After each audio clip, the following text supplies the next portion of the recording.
నమస్కృత్య నరం చైవ నరోత్తమం దేవీం సరస్వతీం వ్యాసం తతో జయముదీరయేత్. హరి ఓం. పరమేశ్వర స్వరూపమైన సభకి నమస్కారం. భగవంతుని యొక్క నిర్హేతుక కృపాకటాక్ష వీక్షణముల చేత మనం భాగవతం మీద జరుగుతున్నటువంటి ప్రసంగాల్లో నిన్నటి రోజు పరీక్షిన్ మహారాజు గారు శృంగి ఇచ్చినటువంటి శాపము చేత 7 రోజుల లోపల తనకు మరణం ఆసన్నమవుతోందని తెలుసుకున్నవాడై గంగానది ఒడ్డుకి చేరి ప్రాయోపవేశం చేసి శరీరము వదలడానికని నిర్ణయం చేసుకున్నాడు. అలా నిర్ణయం చేసుకున్నటువంటి పరీక్షిన్ మహారాజు గారిని చూడడం కోసమని వశిష్ఠ, విశ్వామిత్ర, గౌతమ అగస్త్యుడు మొదలైనటువంటి గొప్ప గొప్ప ఋషులందరూ కూడా విచ్చేశారు. అదే సమయంలో మహానుభావుడైనటువంటి శుకబ్రహ్మ కూడా అక్కడికి విచ్చేశారు. విచ్చేసి శుకబ్రహ్మ రావడం ఎందుకంత గొప్పతనం అంటే, ఒక సమస్య ఏర్పడడం గొప్పతనం కాదు. కలియుగ ప్రవేశం జరిగితే దానికి పరీక్షిన్ మహారాజు గారు ఒక్కడే కాదు, దానివల్ల ప్రభావితుడైన వాడు. కలియుగంలో ఉన్నటువంటి మనం అందరం కూడా కలిచేత బాధింపబడుతున్న వాళ్ళని. కాబట్టి ఇప్పుడు కలిబాధ నుంచి తప్పుకోవడానికి మార్గం ఏదైనా ఉంటుందా, ఇది చెప్పేవాడు ఎవరైనా ఉండాలి. కలి వస్తే ఎలా ఉంటుంది, ఇన్ని బాధలు పెడతాడు, ఇవన్నీ అసలు యథార్థంగా ఎలా ఉంటుందంటే, గోంగూర పప్పు అన్నం తింటున్న వాడి దగ్గరికి వెళ్ళి గోంగూర పప్పు తింటే ఎలా ఉంటుందో చెప్పినట్టు ఉంటుంది. కలి బాధలు మనకి తెలియనివి పడుతున్నవే కదా. కొత్తగా కలిపురుషుడు ప్రవేశిస్తే ఇలా ఉంటుందండి అంటే బహుశా ఈ బాధలన్నీ దానివల్ల అని తెలుస్తుందేమో తప్ప, కడుపు నొప్పితో ఉన్నవాడికి కడుపు నొప్పి ఎందుకు వచ్చింది అంటే, మీ కడుపులో చిన్న పుండు వేసిందండి దానివల్ల వస్తోంది నొప్పి అంటే, ఏమిటి దానివల్ల ప్రయోజనం? అంతకుముందు నొప్పి ఉంది, ఇప్పుడు నొప్పి ఉంది, కాబట్టి పుండు ఉందని తెలిసిందంతే. అలా బాధలు ఎందుకు వస్తున్నాయి అంటే, ప్రధానంగా అంటే ఈ యుగంలో మనస్సు ఎందుకు ఈశ్వరుడి దగ్గర ఉండట్లేదు అంటే, కలి యొక్క ప్రభావం ఎక్కువగా ఉండడం చేత. అది చెప్పడం పెద్ద విషయం కాదు. కానీ కలి ప్రవేశము జరిగిన తరువాత మనకి ఈశ్వరుని యొక్క పాదముల యందు విస్మృతి లేని భక్తిని పొందడానికి కావలసినటువంటి మార్గములు కానీ, లేదా కలియుగ ప్రవేశము తర్వాత కలి ప్రభావం మన మీద ప్రసరించకుండా ఉండడం కోసమని మనం చెయ్యవలసినటువంటి ప్రయత్నాన్నైనా చెప్పగలిగినటువంటి సమర్థుడు ఒకడు రావాలి. అటువంటి సమర్థుడు వచ్చాడు. ఆయన శుకుడు. ఆ శుకబ్రహ్మ మహానుభావుడు వచ్చి కూర్చుని పరీక్షిన్ మహారాజు గారితో మాట్లాడడం ప్రారంభం చేశాడు. శుకమహర్షిని చూసి అర్ఘ్యపాద్యాదులు ఇచ్చి కూర్చోబెట్టారు. మీరు ఇక్కడ ఒక విషయాన్ని కొంచెం అంటే, నేను తరచూ విశ్లేషణ చేయడానికి ఒక కారణం ఉంది. ఇది అలా చెప్పడం ఒక పురాణ విషయంగా దాన్ని చెప్పడం నాకంత పెద్ద ఆసక్తి అనిపించదు. ఎందుచేత అంటే, నేను పురాణంలో ఎలా ఉందో అలా యథాతథంగా పరీక్షిన్ మహారాజు గారు ప్రాయోపవేశం చేశారు, శుకమహర్షి వచ్చారు, ఆయన్ని చూసి చాలా సంతోషించారు. నేను చచ్చిపోయే ముందు నువ్వు వచ్చావు, చాలా సంతోషమయ్యా, అందుకని నీ కాళ్ళు కడుక్కో, చేతులు కడుక్కో, నీళ్ళు ఇచ్చాడు, కాసి నీళ్లు తాగు, నీళ్ళు ఇచ్చాడు, నమస్కారం పెట్టాడు, సాష్టాంగం చేశాడు. ఇవి చెప్పాను అనుకోండి, ఏమిటి అందులో గొప్పతనం ఉంది నాకు చెప్పండి. ఉంది ఒక గొప్పతనం. ఏమిటంటే, ఎవరికైనా మృత్యు ఆసన్నమైపోయింది అని చెప్పారనుకోండి, అయ్యా మీరు ఇంకో 2 రోజుల్లో వెళ్ళిపోతారు, లేకపోతే 3 రోజుల్లో వెళ్ళిపోతారు అని చెప్పారనుకోండి. చెప్తే అప్పుడు ఎవరైనా, ఏమండి కొంచెం మంచి విషయాలు చెప్దామని వచ్చాం, మీకు భాగవతం చెప్దామని వచ్చామండి, లేకపోతే ఆ రామాయణంలో అరణ్యకాండలో ఒక విషయం తెలుసుకుందాం మేము, అది చెప్దామని వచ్చామండి అన్నారు అనుకోండి. నేను ఇలా అన్నానని మీరు అనుకోవద్దు. సాధారణంగా మనిషి ప్రవృత్తి ఎలా ఉంటుందంటే, బాబు ఇప్పుడు ఎందుకండి, అందుకే మన వాళ్ళు ఒక మోట సామెత ఒకటి చెప్తూ ఉంటారు, ఒక ముతక సామెత, చచ్చేవేళ సంధ్యమంత్రం అని. అప్పుడు ఎవడు దాని గురించి, రామాయణం గురించి, భాగవతం గురించి విందామని అనుకుంటాడు సామాన్యమైనటువంటి వ్యక్తి. అప్పుడు ఎవరికైనా ఎలా ఉంటుందంటే, ఆ ఉన్న 2 రోజులు భార్యా బిడ్డల్ని చూసుకోవాలని. అందుకే కదా మనకి ఒక సంప్రదాయం ఏర్పడిపోయింది.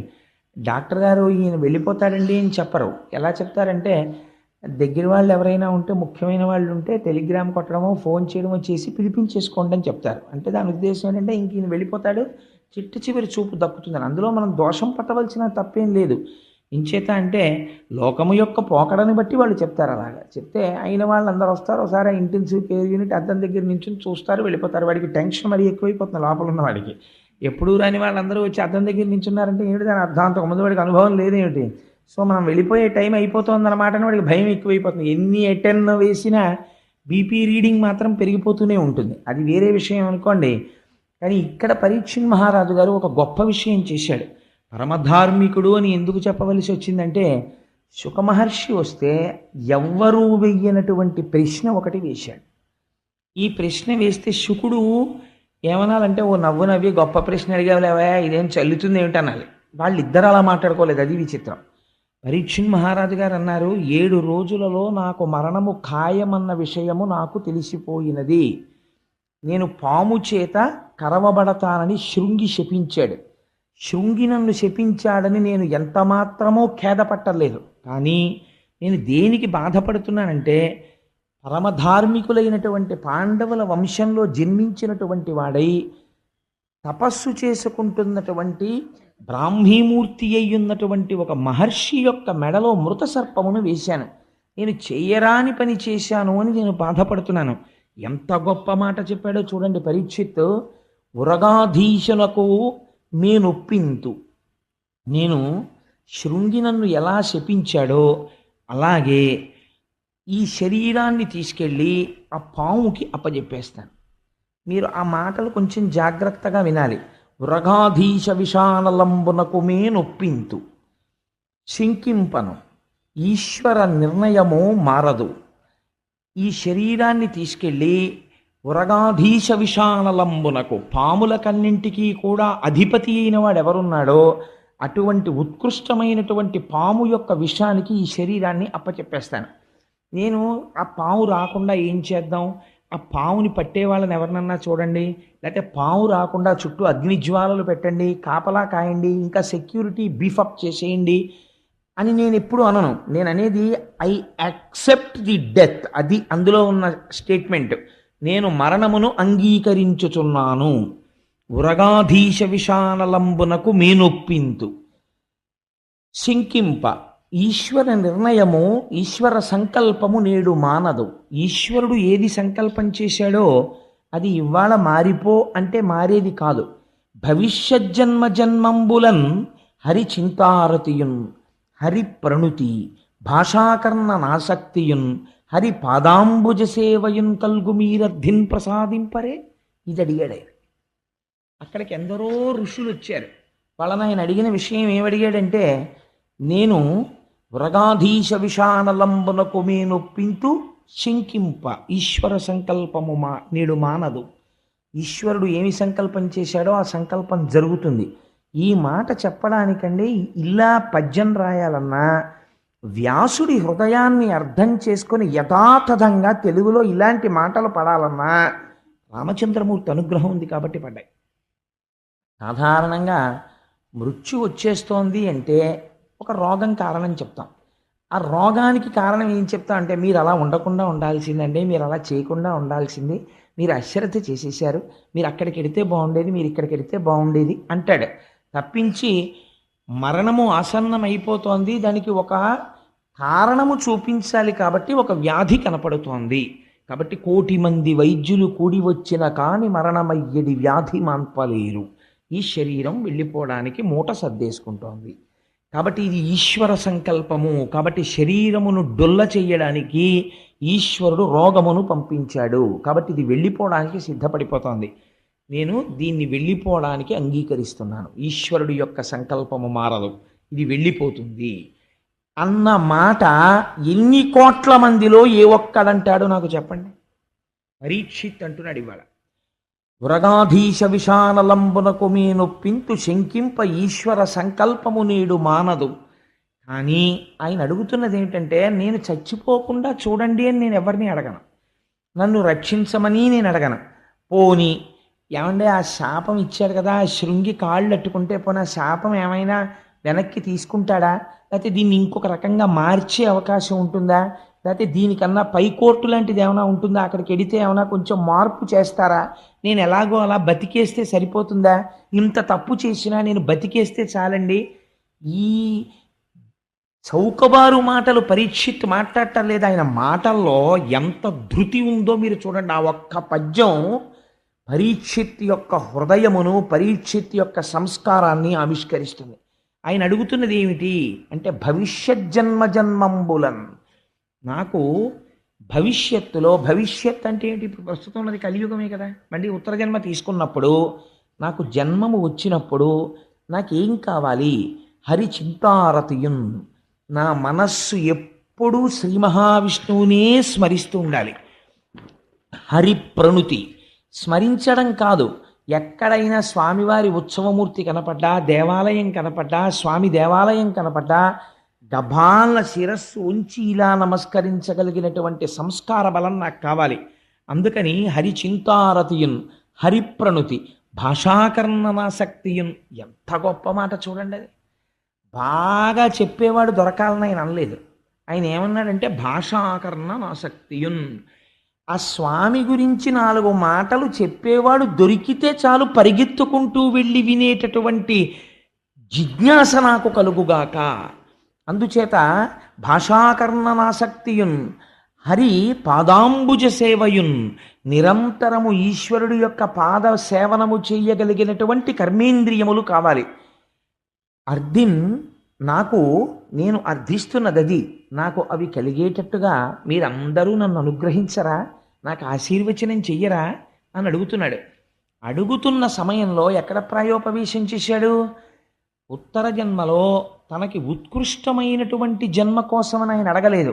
ఆయన అడిగింది ఏ జన్మలో ఉన్నా, ఏ శరీరములో ఉన్నా కావలసినవి ఏమిటి, ఇవి అడిగాడంతే పరీక్షిత్. హరి చింతారతయున్, హరి ప్రణుతి, భాషాకర్ణనాసక్తియున్, హరి పాదాంబుజ సేవయున్, ఈ 4 నాకు కావాలి అని అడిగితే శుకబ్రహ్మ వచ్చి కూర్చుని ఉంటే శుకబ్రహ్మకి పాద ప్రక్షాళనం చేయించాడు, ఆచమనీయం ఇచ్చాడు, కూర్చోపెట్టి నమస్కరించి ఒక మాట చెప్పాడు. ఆయనకి సాష్టాంగం చేసి, అయ్యా నాకొక్క కోరిక ఉంది, నేను మళ్ళీ పుట్టవలసిన అవసరం లేనటువంటి మోక్షాన్ని పొందడానికి నాకు కల్పవృక్షంలా మీరు వచ్చారు. మీరు ఒక చోట ఉండేటటువంటి వారు కాదు, అటువంటిది మీరు అనుకోకుండా వచ్చి నన్ను అనుగ్రహించారు కనుక నాకు అటువంటి విషయము ఏది ఉన్నదో దానిని నాకు తెలియచేయుడు అని. మీరు ఈ విషయాన్ని కొంచెం జాగ్రత్తగా మీరు వింటే భాగవతంలో పరీక్షిత్తు వేసిన ప్రశ్న ఎవరి కోసం వేశాడో, శుకుడు ఎప్పుడు వస్తాడో మీకు అర్థమైపోతుంది. శుకుడు రావడమే పవిత్రం అండి భాగవతంలో. మనకి కూడా చెప్పేవాడికి సమర్థత లేకపోయినా వినేవాళ్ళు ఇంత కుతూహలంతో వింటున్నారని చెప్పి మనకందరికీ దర్శనమివ్వడానికి కూడా శుకబ్రహ్మ వస్తున్నారు. ఎప్పుడు వస్తున్నారో తెలుసా అండి? భీష్మ ఏకాదశి నాడు మధ్యాహ్నం దర్శనం ఇవ్వబోతున్నారు. ఎలా ఇవ్వబోతున్నారని మీకు అనుమానం వస్తుందేమో. మనం విష్ణు సహస్రనామ స్తోత్ర పారాయణం పూర్తి చెయ్యగానే ఆ రోజున శుకబ్రహ్మ వచ్చి మనకి దర్శనమిస్తారు. కావాలంటే మీరు చూడండి. ఇక్కడ విశ్వాసం ఉండాలి, కానీ వారు శుకబ్రహ్మయే. ఎందుకో తెలుసా అండి?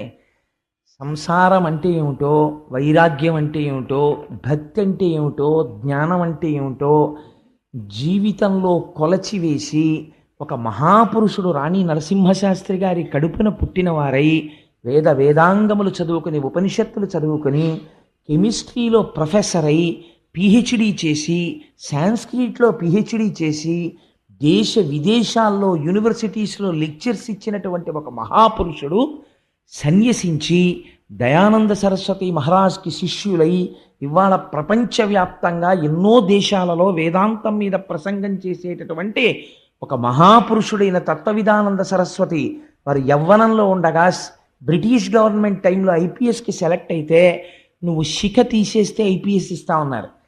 నేను బ్రాహ్మణ కుటుంబంలో పుట్టాను, నా సదాచారమునకు పిలక ఉండి తీరాలి, నేను పిలక తీనన్నారు. తీయకపోతే ఐపీఎస్ ఇవ్వమన్నారు. నాకు అక్కర్లేదని తిరిగి వచ్చేసారు ఆయన. పుట్టుకతో అంతటి సదాచార సంపన్నుడు అటువంటి మహాపురుషుడు మనకి భీష్మేకాదశి నాడు మధ్యాహ్నం వచ్చి విష్ణు సహస్రపారాయణం చేసి కూర్చున్న భక్తులందరినీ ఉద్దేశించి అనుగ్రహ భాషణం చేస్తానని అంగీకరించారు. గోపాలకృష్ణ గారు వెళ్ళి ప్రార్థన చేశారు. మనకి శుకబ్రహ్మ వస్తున్నారా లేదా? శుకబ్రహ్మ అంటే అంతే, ఆయనతో సమానమైన వాడు మహానుభావుడు. ఆ తత్వవిధానంద సరస్వతి దర్శనం మనకి భీష్మ ఏకాదశి నాడు కలగబోతోంది. నిజంగా భీష్మ ఏకాదశి మనని ఎంత తరింప చేసేస్తోందో ఈ సంవత్సరం చూడండి. అందుచేత శుకుడు రావడమే గొప్ప, జవాబు చెప్పగలిగిన వాడు శుకుడంటే.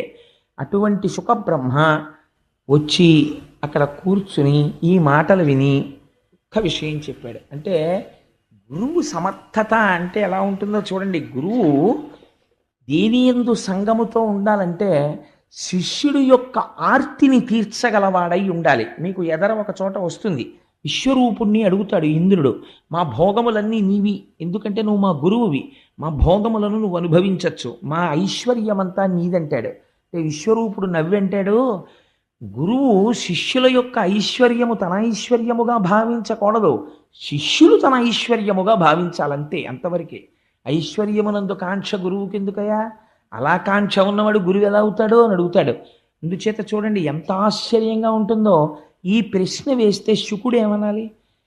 ఎందుకు నువ్వు 7 రోజుల్లో చచ్చిపోతున్నావు అని అడగాలి. అడిగితే పరీక్షిత్ పాపం చెప్పుకున్నాడు కదా, ఆయన ఏం దాచుకోలేదు. అయా, ఒక మృత సర్పాన్ని పట్టుకెళ్ళి ఒక మహర్షి యొక్క మెడలో వేశాను, శృంగి శాపం ఇచ్చాడు కాబట్టి నా శరీరం పడిపోతోందని చెప్తాడు. చెప్తే అప్పుడు ఏమనాలి శుకుడు? ఏమయ్యా, నువ్వు ఇంత ఘోర తప్పిదం చేశావు, నీకు మోక్షం కావాలా? 7 రోజుల్లో మోక్షం ఇచ్చేయాలా నీకు? 7 రోజుల్లో చచ్చిపోతావని చెప్తేను ఏం మోక్షం అంటే అంత చౌకబారుగా ఉందనుకుంటున్నావా? అదేమన్నా బజారులో అమ్మే సబ్బు అనుకుంటున్నావా అని 4 మాటలు అనేసి వెళ్ళిపోవాలి.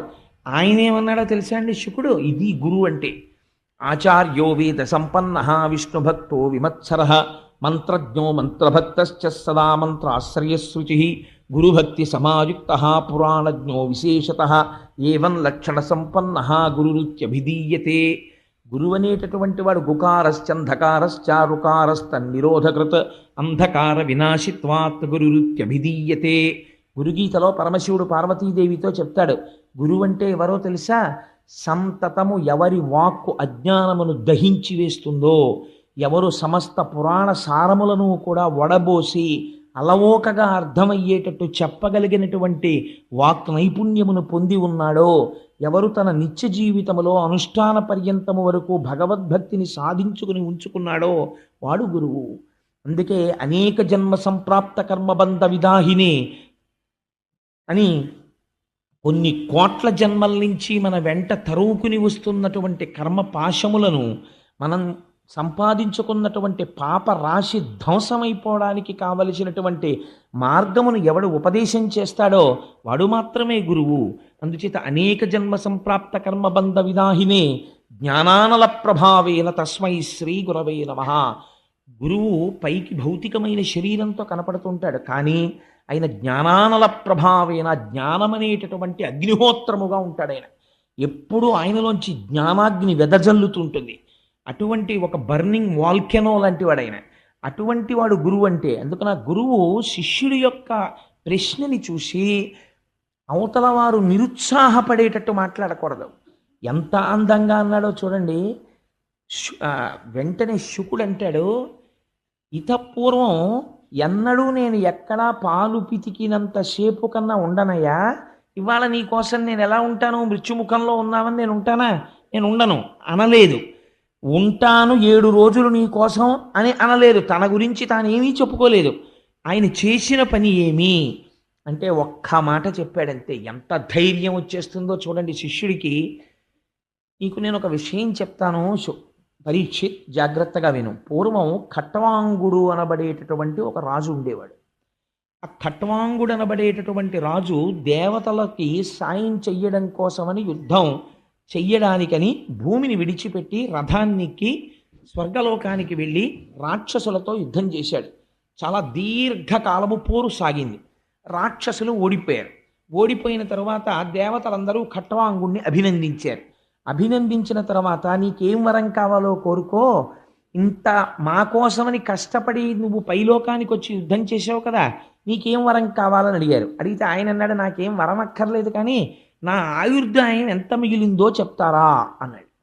అంటే వాళ్ళు గబగబా కంప్యూటర్లో బటన్ నొక్కితే అప్పుడు ఉన్నాయండి అని అనకండి, అంటే వాళ్ళు చూడగలరు కాబట్టి వెంటనే వాళ్ళు చూసి అన్నారు, నీకు ఇంకొక గడియ ఉన్నదయా ఆయుర్దాయం అన్నారు. ఆయన అన్నాడు, షహబాష్, చాలు నేను తరించిపోవడానికి గడియ ఉందా అన్నాడు. అని రథం ఎక్కి గబగబా భూమండలానికి వచ్చేసాడు.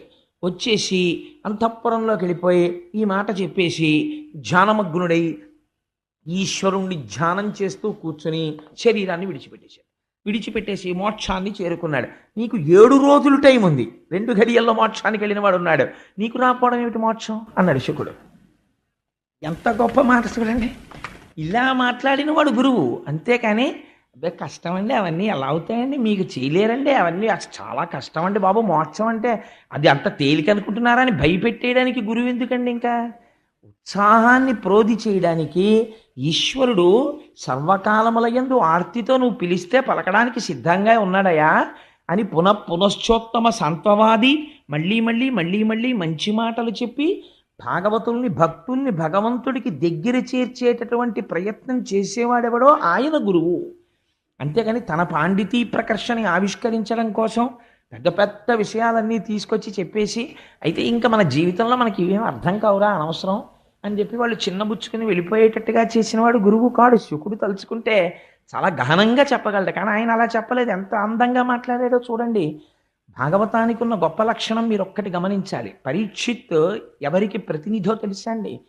7 రోజులలో మరణించే వారందరికీ పరీక్షిత్ ప్రతినిధి. 7 రోజులలో మరణించే స్వభావం ఉన్నవాళ్ళు ఎవరు?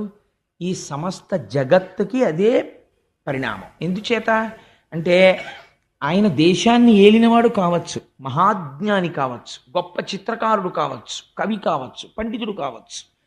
ఎవరైనా ఎంతకాలం బ్రతుకుతారు అంటే 7 రోజులే. ఎందుకంటే 8వ రోజు లేదు చచ్చిపోవడానికి. చచ్చిపోతే ఆది సోమ మంగ బుధ గురు శుక్ర శని 7 రోజుల్లోనే చచ్చిపోవాలి. కాబట్టి ఎవరికైనా ఎన్ని రోజులు మిగిలాయి? 7 రోజులే మిగిలాయి. కాబట్టి 7 రోజులలో మోక్షాన్ని పొందడానికి ఏం చెయ్యాలని పరీక్షిత్తు వేసిన ప్రశ్న అందరి తరపున పరీక్షిత్తు వేసేసినట్టే. ఇప్పుడు శుకుడు చెప్పింది ఎవరికి చెప్పినట్టు? అందరికీ చెప్పేసినట్టే. ఇప్పుడు పరీక్షిత్ అందుకున్నట్టు అందుకున్నవాడు ఎవడో వాళ్ళందరూ పరీక్షిత్తులో మోక్షాన్ని పొందుతారంతే. అంతే అక్కడ ఉన్నటువంటి విషయం. మీకు భాగవతంలో ఉన్న గొప్ప రహస్యం ఏమిటో తెలుసా అండి? ఒక ఆయన్ని 7 రోజుల్లో చచ్చిపోతావు రా అన్నారు.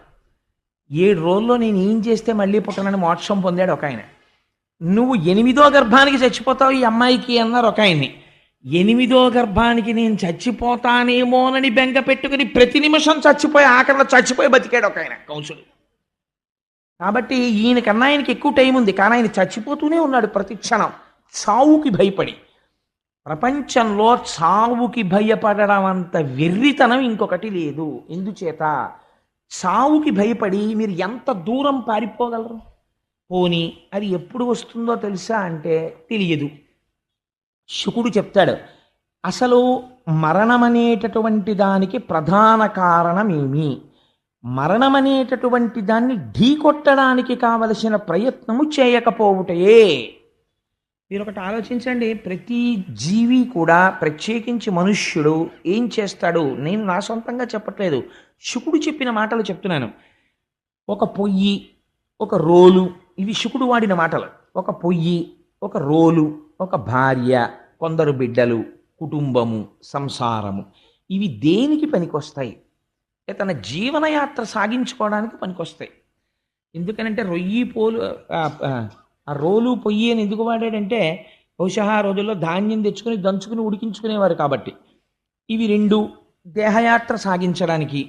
కాబట్టి ఇప్పుడు రెండోది ఏమిటి? ఒక భార్య, కొంతమంది బిడ్డలు. ఇంక ఈ నిరంతరము దేని గురించి ఆలోచన చేస్తాడో శరీరము యొక్క పటుత్వము సన్నగిల్లిపోతూ ఉంటుంది, శరీరము ముడతలు పడిపోతూ ఉంటుంది. తన తర్వాత తరం వచ్చేసింది, కొడుకు పెద్దవాడైపోయాడు, ఇప్పుడు ఆయన పనులు ఆయన చూసుకోగలడు. ఈయన కన్నా సమర్థవంతంగా ఆయన చూడగలడు. ఈయన తాళం తీసి తాళం చెవులు ఎక్కడెట్టాడో తెలియదు. అపార్ట్మెంట్ కిందకి వెళ్ళిపోయిన తర్వాత తాళం వేసామంటావా అంటాడు. అంటే మెల్లిమెల్లిగా జ్ఞాపక శక్తి తగ్గిపోతుంది. అయినా సరే ఇంకా కొడుకు జీతం పట్టుకొచ్చిస్తే కుటుంబ పోషణ తను చెయ్యాలని, అన్నీ తనకి తెలియాలని ఒక భ్రాంతి. మీరు ఒకటి శుకుడు చెప్పాడని కాదు, నిజాయితీగా ఒకటి ఆలోచన చేసే ప్రయత్నం చేస్తే బాల్యంలో ఉంటాం, అప్పుడు మనకేం తెలియదు, చాలా హాయి. ఒక వయస్సు వచ్చేస్తుంది, వచ్చిన తర్వాత ఒక అభిప్రాయం వస్తుంది, ఇది కాదు నేను ఇది చదువుకుంటాను అని. ఆ తర్వాత పెళ్ళి. ఇప్పుడు పెద్దలు నిర్ణయించినారు కానా అని శుభలేఖలో వేస్తాం, కానీ నిజంగా పెద్దలు నిర్ణయించేస్తే చేసేసుకునేంత పుణ్యాత్ముడు ఎవడు ఏం లేడు. 276 పెళ్లి చూపులు అయిపోయి వీడికి 60 ఏళ్ళు వచ్చాక చేసుకుంటాడు. అందుకని ఇన్ని పెళ్లి చూపులు చూసుకుని వాడు ఒక భార్యను ఎవరినో తీసుకుని తెచ్చుకుంటాడు. తెచ్చుకున్న తర్వాత 2 బిడ్డలు పుడతారు. ఇంకా తర్వాత ఆలోచన అంతా నిరంతరము దేని గురించి ఉంటుంది? ఒక నిజాయితీ అయిన ప్రశ్న శుకుడు అడిగాడంటే ఎందుకు అడగడండి? మీరు ఆలోచన చేయండి.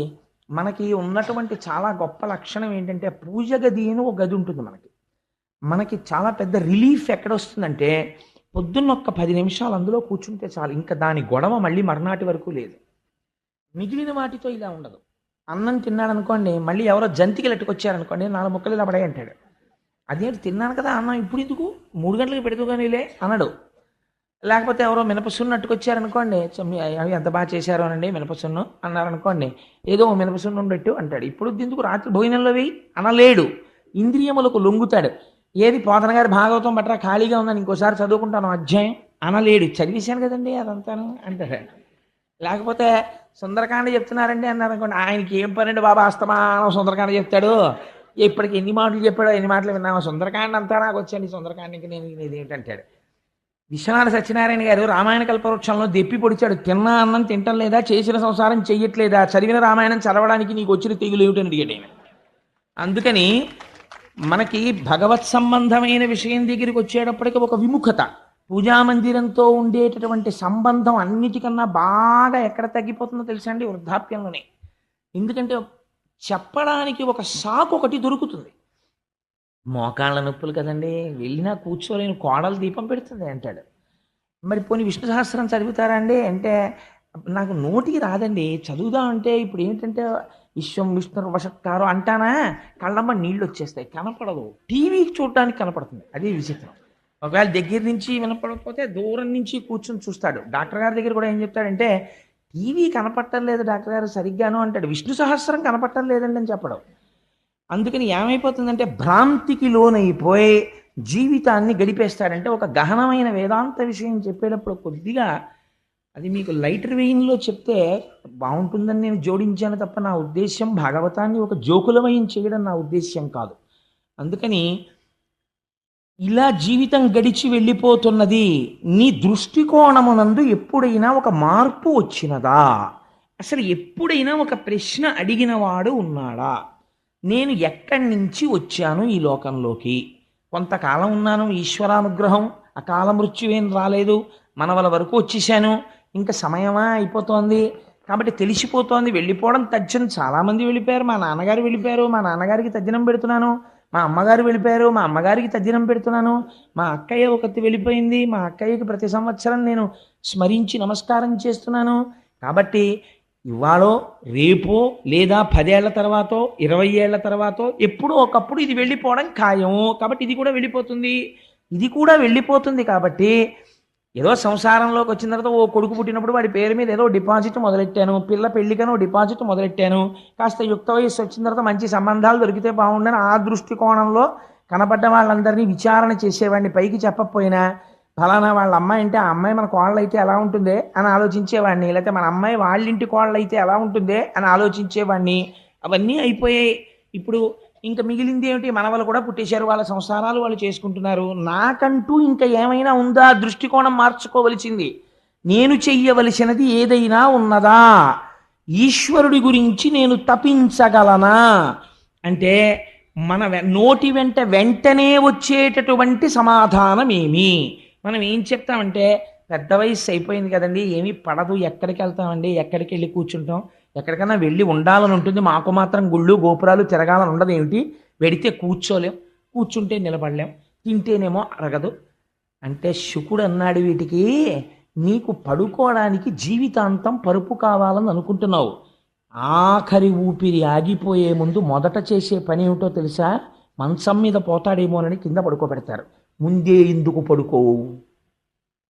భూతలాన్ని పరుపుగా చేసుకుని నీ చేతిని, ఈశ్వరుడు ఇచ్చిన చేతిని తలగడగా పెట్టుకుని పడుకోవడం నువ్వెందుకు ప్రారంభం చెయ్యలేదు అని అడిగాడు. ఎంత గొప్ప ప్రశ్న అడిగాడో చూడండి. నువ్వు నీ చేతిని తల కింద పెట్టుకుని నా శరీరము వెళ్ళిపోతుందని అంగీకరించి ఈశ్వరాభిముఖుడనవడానికి నేను ఒక ప్రయత్నమును ప్రారంభించి తిని, నా పిల్లల చదువుకి ఓవర్ టైం చేసి సంపాదించాను, నా పిల్లల చదువు కోసం నా వినోదాలు కొన్ని తగ్గించుకొని డిపాజిట్ వేశాను, వాళ్ళ పని అయిపోయింది, ఇంకా వృద్ధిలోకి వచ్చేసారు, నా పని నేను చూసుకోవాలి, ఇంకా నన్ను ఉద్ధరించేవాడేవాడు, అందుకని నన్ను నేను ఉద్ధరించుకోవాలి, అందుకని నన్ను నేను ఉద్ధరించుకోవడం కోసం నేను ఈశ్వరాభిముఖుడనై ఇప్పటి నుంచి ఒక ప్రయత్నం ప్రారంభం చేస్తాను. భూశయనము చేసి తలగడకి బదులుగా చేతిని పెట్టుకుని పడుకోవడానికి గదులే అక్కర్లేదు, వెళ్ళిపోయే శరీరం ఎప్పుడైనా వెళ్ళిపోతుంది. ఇంకా ఈశ్వరుడు నిర్మించినటువంటి పర్వత గుహలు ఉన్నాయి, ఆ గుహలోకి వెళ్ళి ప్రశాంతంగా నువ్వెందుకు తప్పించలేవు? చెట్లకి పండిన పళ్ళు అరణ్యములలో వేలాడుతున్నాయి, నమ్మిన వాడికి పెట్టడం ఎలాగో ఈశ్వరుడికి తెలుసు. నువ్వెందుకు అది తెచ్చుకుని ఈశ్వరుడిచ్చిన దానితో జీవితాన్ని గడుపుకుని ప్రశాంతముగా బ్రతకలేవు? నేను ఈ మాటని ఆధునికమైనటువంటి భాషలోకి మార్చాననుకోండి, నువ్వు లంపటాన్ని, ఇంద్రియ లౌల్యాన్ని, లేనిపోని అహంకారాన్ని తగ్గించుకుని నీ గతం గురించి మాట్లాడడం తగ్గించేసి ప్రయత్నపూర్వకంగా ఈశ్వరుడి గురించి ఎందుకు మాట్లాడవు? 57 వచ్చిన దగ్గర నుంచి వచ్చేటటువంటి గొప్ప అవలక్షణం ఏమిటో తెలుసా అండి? వాచాలత్వము. దేని గురించి మాట్లాడతాడో తెలుసా? మీరు వెళ్ళి కదపండి. తనంత వాండి తానన్నటువంటి ఒక అహంకారాన్ని పెంచి పోషించుకుంటాడు. నేనండి 73లో సర్వీస్లో ఉండగా ఒక ఆఫీసరు నన్ను పిలిచి ఎందుకు ఇలా రాశావన్నాడు. నేను కేకలేస్తే బీపీ వచ్చి పడిపోయాడండి అంటాడు. ఇవన్నీ తన సాధితముల కింద చెప్పుకుంటాడు, అంతేకాని నా వయస్సులో ఉండగా నేను అలా ప్రవర్తించాను అని క్షమార్పణ చెప్పడు. ఇవి తన మనవలకి చెప్పుకుంటాడు, తన కొడుకులకి చెప్పుకుంటాడు. ఈఎక్స్ అని బోర్డు ముందు పెట్టి, లేకపోతే బ్రాకెట్లో ఆర్ఈటీడీ అని పెట్టుకుని ఎప్పుడో చేసి వదిలేసిన ఉద్యోగం ఒకటి బోర్డు మీద పెట్టి, ఇంకా ఏదో లేనిపోయినటువంటి ఆభిజాత్యాలన్నీ తెచ్చి ఒంటికి పెట్టి ఇంకా సుఖంగా ఇంకా సుఖంగా ఇంకా సుఖంగా దీన్ని ఉంచుదామని అనుకుంటాడు. ఎంత సుఖంగా దీన్ని ఉంచుదామని నువ్వు అనుకుంటున్నావో అంత వెళ్ళిపోయేటటువంటి సమయం ఆసన్నమైనప్పుడు ఎన్ని సుఖాలు తీసుకొచ్చి ఎక్కడ పెట్టినా నువ్వు సంసారమునందు సాధించిన ఏ ఉపకరణము చేత నీవు మరణమును తప్పించుకొనజాలవో శుకుడు తీర్పు చెప్పాడు.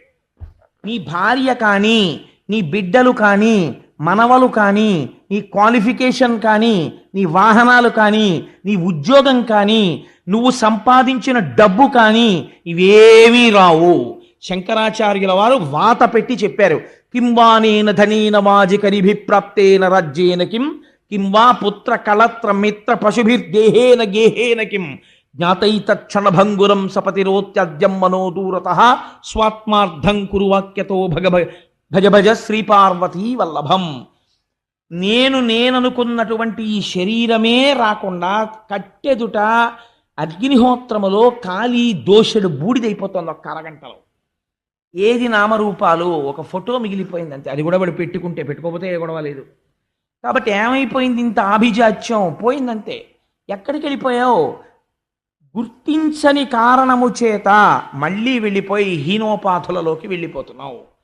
దేని కొరకు ఈ అహంకారం? నీలా ప్రశ్న వేసిన వాడు ఏడి అని అడిగాడు పరీక్షిత్. అందుకని నువ్వు ఈశ్వరాభిముఖుడవు కా. నిన్ను రక్షించేది ఏదైనా ఉంటే ఏదో తెలుసా? ఇంకా నీకు సంబంధించినటువంటి ఈ ఎక్స్ ఏవి నిన్ను రక్షించవు. మరి ఏవి రక్షిస్తాయి? నువ్వు పట్టుకోవలసినటువంటిది ఈశ్వరుడి యొక్క పాదములను. వివేకము తెలుసుకో అని చెప్పాడంతే శుకుడు. వివేకం అనగానేమి?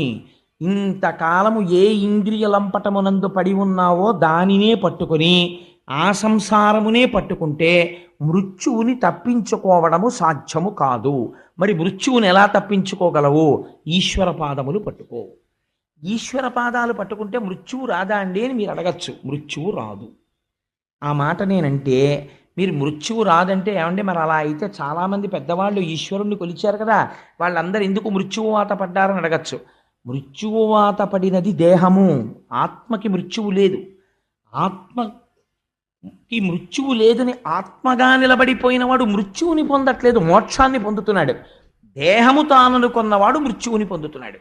కాబట్టి ఇప్పుడు దేహము తాను కానన్న జ్ఞానము కలగాలి. దేహము తాను కానన్న జ్ఞానము దేని వలన వస్తుంది? గురువు యొక్క అనుగ్రహము చేత, గురువు యొక్క భాషణము చేత వస్తుంది. కాబట్టి ఇప్పుడు ఎక్కడికి వెళ్ళిపోవాలి? గురువుతోడి సంగము పెట్టుకోవాలి. గురువు యొక్క అనుగ్రహము కోసమని ప్రయత్నం చెయ్యాలి. చేసి ఈశ్వరుడి పాదములు గట్టిగా పట్టుకుంటే కలిపురుషుడు నీ యందు ప్రవేశించి నీకు వ్యామోహమును కల్పింపలేడు. ఇది చేసినట్టయితే ఆయన ఒక్క మాట చెప్పాడు. తేలిక మాటల్లో 4 మాటల్లో మీకు నేను చెప్పేయాలంటే ఈ విరాట్ రూప వర్ణనమంతా చేశాడు శుకుడు. చేసి హరి లేనటువంటి పదార్థము లేదు.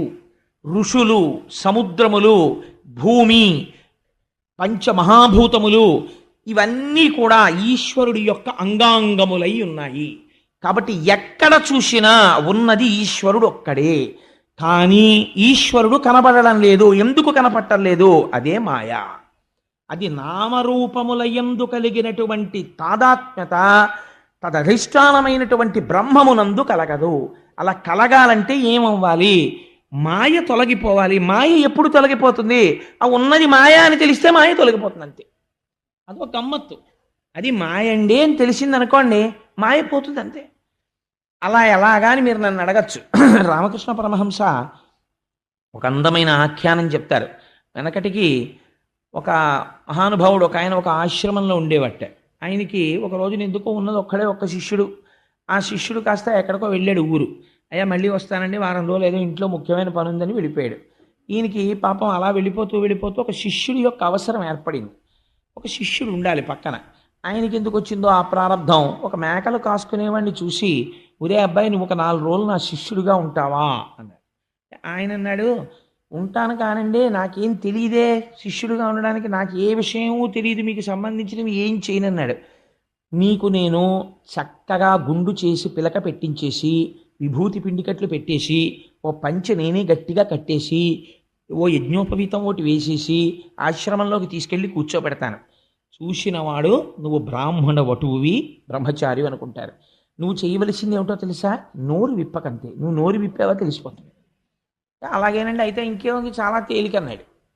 చాలా తేలిక అని చెప్పి చాలా తేలిక అనుకున్నవే ప్రమాదం తీసుకొస్తాయి ప్రపంచంలో. వెనకటికి నటన రాని వాడు ధృతరాష్ట్రుడి పాత్ర ఒప్పుకున్నాడు. ఎందుకంటే అలాగో కళ్ళు మూసుకోవడమే కదా, స్టేజ్ ఫీర్ ఉండదని. కళ్ళు మూసుకు కూర్చున్న తర్వాత నిద్ర పట్టేసింది. ఇప్పుడేమో పాపం 10 మాటలు చెప్పు ధృతరాష్ట్ర, నువ్వు చెప్పు అంటాడు. ఆయన ఏం చెప్తాడు? నిద్రపోయినవాడు. అందుని తేలిక అనుకున్నవి కొంప ముంచేస్తాయి ఒక్కొక్కసారి. అందుకని నోరు విప్పకుండా కూర్చోవడమే కదా అని చెప్పి నోరు విప్పకుండా కూర్చోడానికి ఒప్పుకున్నాడు ఆయన. కూర్చుంటే వీళ్ళ ప్రారంధం కొద్దీ ఆ ఆశ్రమానికి ఇంకొక అతిథి వచ్చాడు. వచ్చి ఆయన అక్కడ కూర్చుని కమండలం మర్చిపోయి ఈ పిల్లాన్ని పిలిచి వీరే కమండలం పట్టరా అన్నాడు. ఎవరికి కమండలం అంటే ఏమిటో తెలియదు పాపం. వాడు విచిత్రంగా చూస్తున్నాడు. మరి నీకేరా చెప్తున్నది, ఆ కమండలం పట్టరారా అన్నాడు. అంటే వాడు మళ్ళీ బాబు ఇదేంటి నాకు అడుగుతున్నాడు, నాకు కమండలం అంటే తెలియదు, నాకు తెలియదు అందావా, నోరు విప్పద్దని చెప్పాడు ఆయన.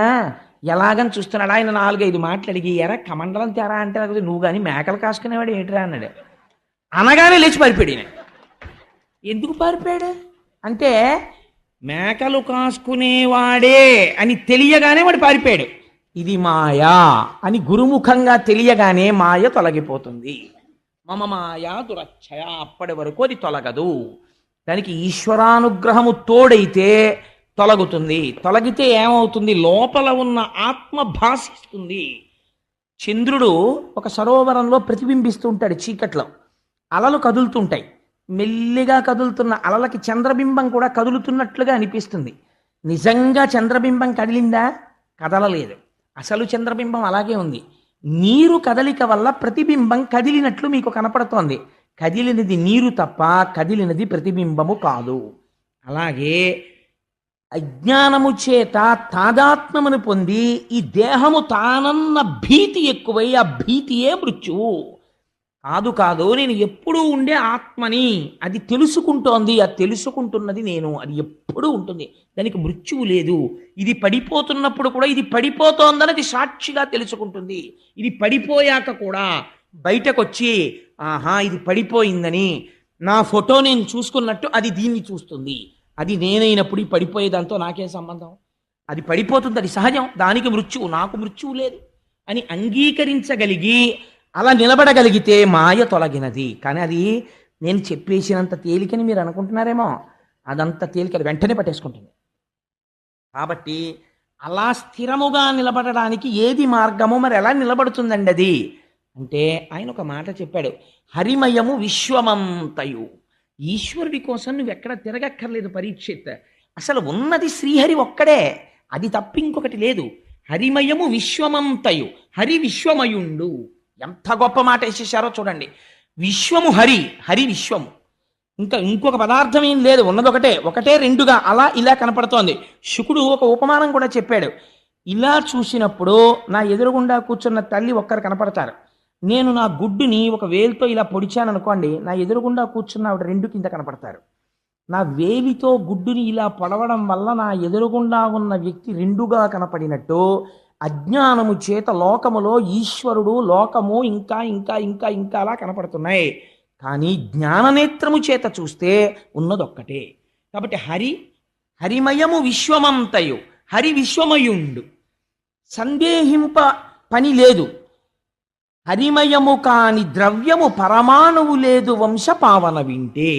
నువ్వు కానీ సక్రమంగా వినదలుచుకుంటే హరిమయము కానటువంటి పదార్థము ఈ ప్రపంచమునందు లేదు. ఇది తెలుసుకుని సమస్తం ఈశ్వరమయం జగత్ అని నువ్వు అంగీకరించి అంతటా బ్రహ్మమును చూసి ఉన్నది బ్రహ్మమే, ఇది పడిపోతుంది, ఇది పంచభూతములు, బ్రహ్మాండములో ఉన్న పంచభూతములలోంచే పిండాండములోని పంచభూతములు, తన్మాత్రలు, ఇంద్రియములు ఇవన్నీ వచ్చాయి. ఇదంతా ఈశ్వరుడి యొక్క నిర్హేతుకమైన ఒక లీల అని నువ్వు అంగీకరించగలిగితే నీకు ఉత్తర క్షణమే మోక్షము అని బోధ చేసి, అసలు ఈ ఆ భక్తి నిలబడడానికి ఒక మాట చెప్పాడు ఆయన. ఈ భక్తి నువ్వు నీ అంత నువ్వుగా నేను భక్తిగా ఉంటాను, నేను భక్తిగా ఉంటాను, నేను భక్తిగా ఉంటానంటే భక్తిగా ఉండడం కుదరదు. అమరేంద్రాదులు కొల్చు భంగి అయ్యబ్జాక్షు సేవించగా విమల జ్ఞానము భక్తి, విమల జ్ఞానము ముక్తి వైరాగ్యమునొసగున్ తత్కమలాధీసు కథా సుధారస నదీ కల్లోల మాలా పరిభ్రమమెవ్వానికినైన కర్ణయుగళీ పర్వంబు కాకుండునే అని అడిగాడు శుకుడు. నేను ఒక్క మాట చెప్తాను పరీక్షిత్, నువ్వు చెయ్యవలసింది ఏమిటో తెలుసా? ఈశ్వరుడు యందు పూనిక కలగాలి. ఆ పూనిక ఎలా కలుగుతుంది? నువ్వు ఇంట్లో కూర్చుని భగవంతుడి మీద భక్తి కావాలి, భగవంతుడి మీద భక్తి కావాలంటే రాదు. ఎలా వస్తుంది? అమరేంద్రాదులు కొల్చు భంగి అయ్యబ్జాక్షు సేవింపగా ఆ ఈశ్వరుడికి ముందు నువ్వు అసలు ఇలా నమస్కారం మొదలెడితే ఆయన నీకు దారి చూపిస్తాడు. ఏమిటో తెలుసా దారి?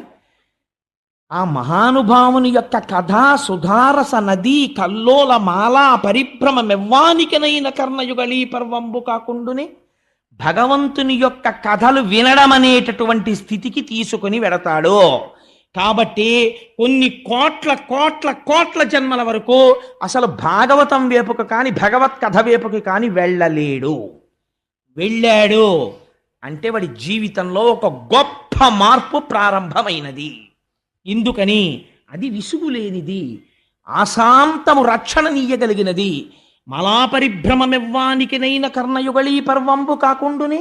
ఎవ్వరికైనా సరే భగవంతుని యొక్క కథలనేటటువంటివి కర్ణపేయంగా ఎంతో సంతోషంగా ఉంటాయి.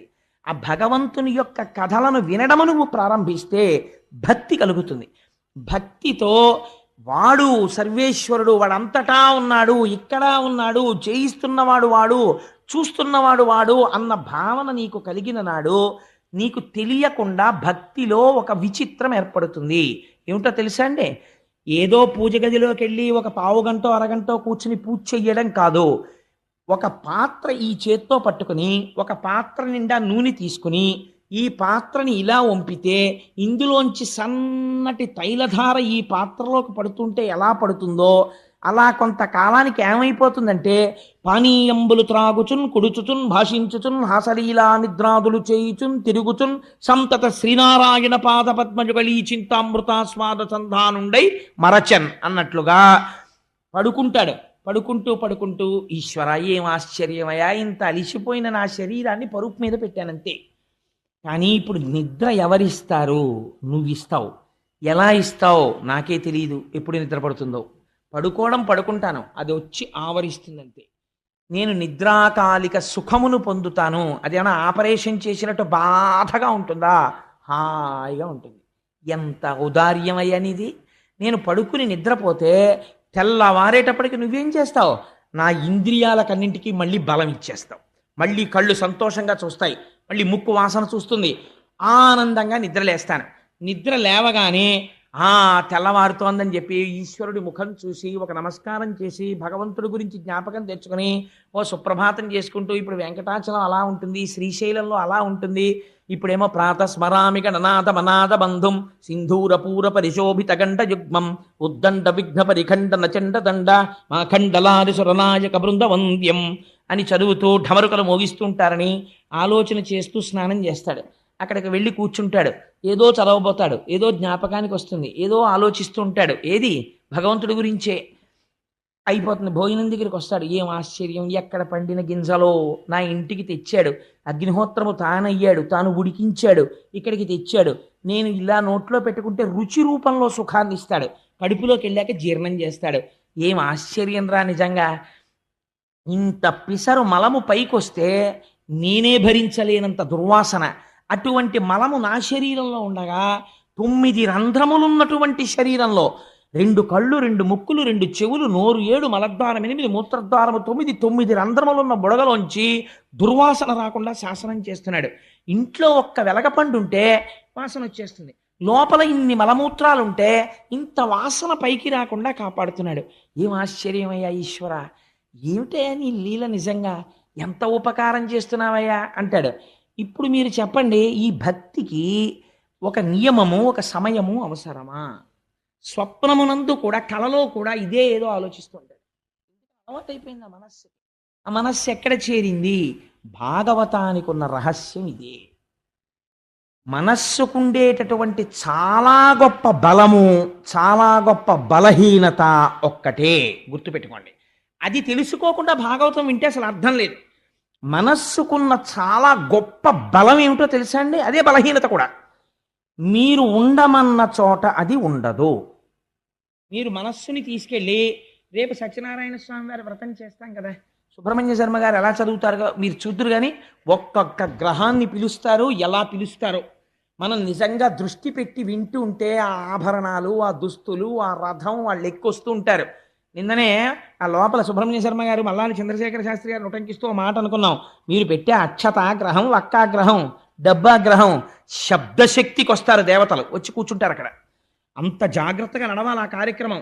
అందుకని పాపం గోపాలకృష్ణ గారు నిన్న రాత్రి కూడా కూర్చుని అది అంత అందంగా జరగాలని దాని గురించి పెద్ద ఎక్సర్సైజ్. ఎందుకని అంత అందంగా చెయ్యాలి కార్యక్రమం రేపు భీష్మే కాల్చినాడని. సరే, ఇంతకీ ఆ విషయం నేను ఎందుకు చెప్పానంటే, మీ శ్రద్ధ, ఆ శ్రద్ధ చేత ఏమవుతుంది, స్వప్నమునందు కూడా దాని యందే మనస్సు తగులుకొని ఉంటుంది.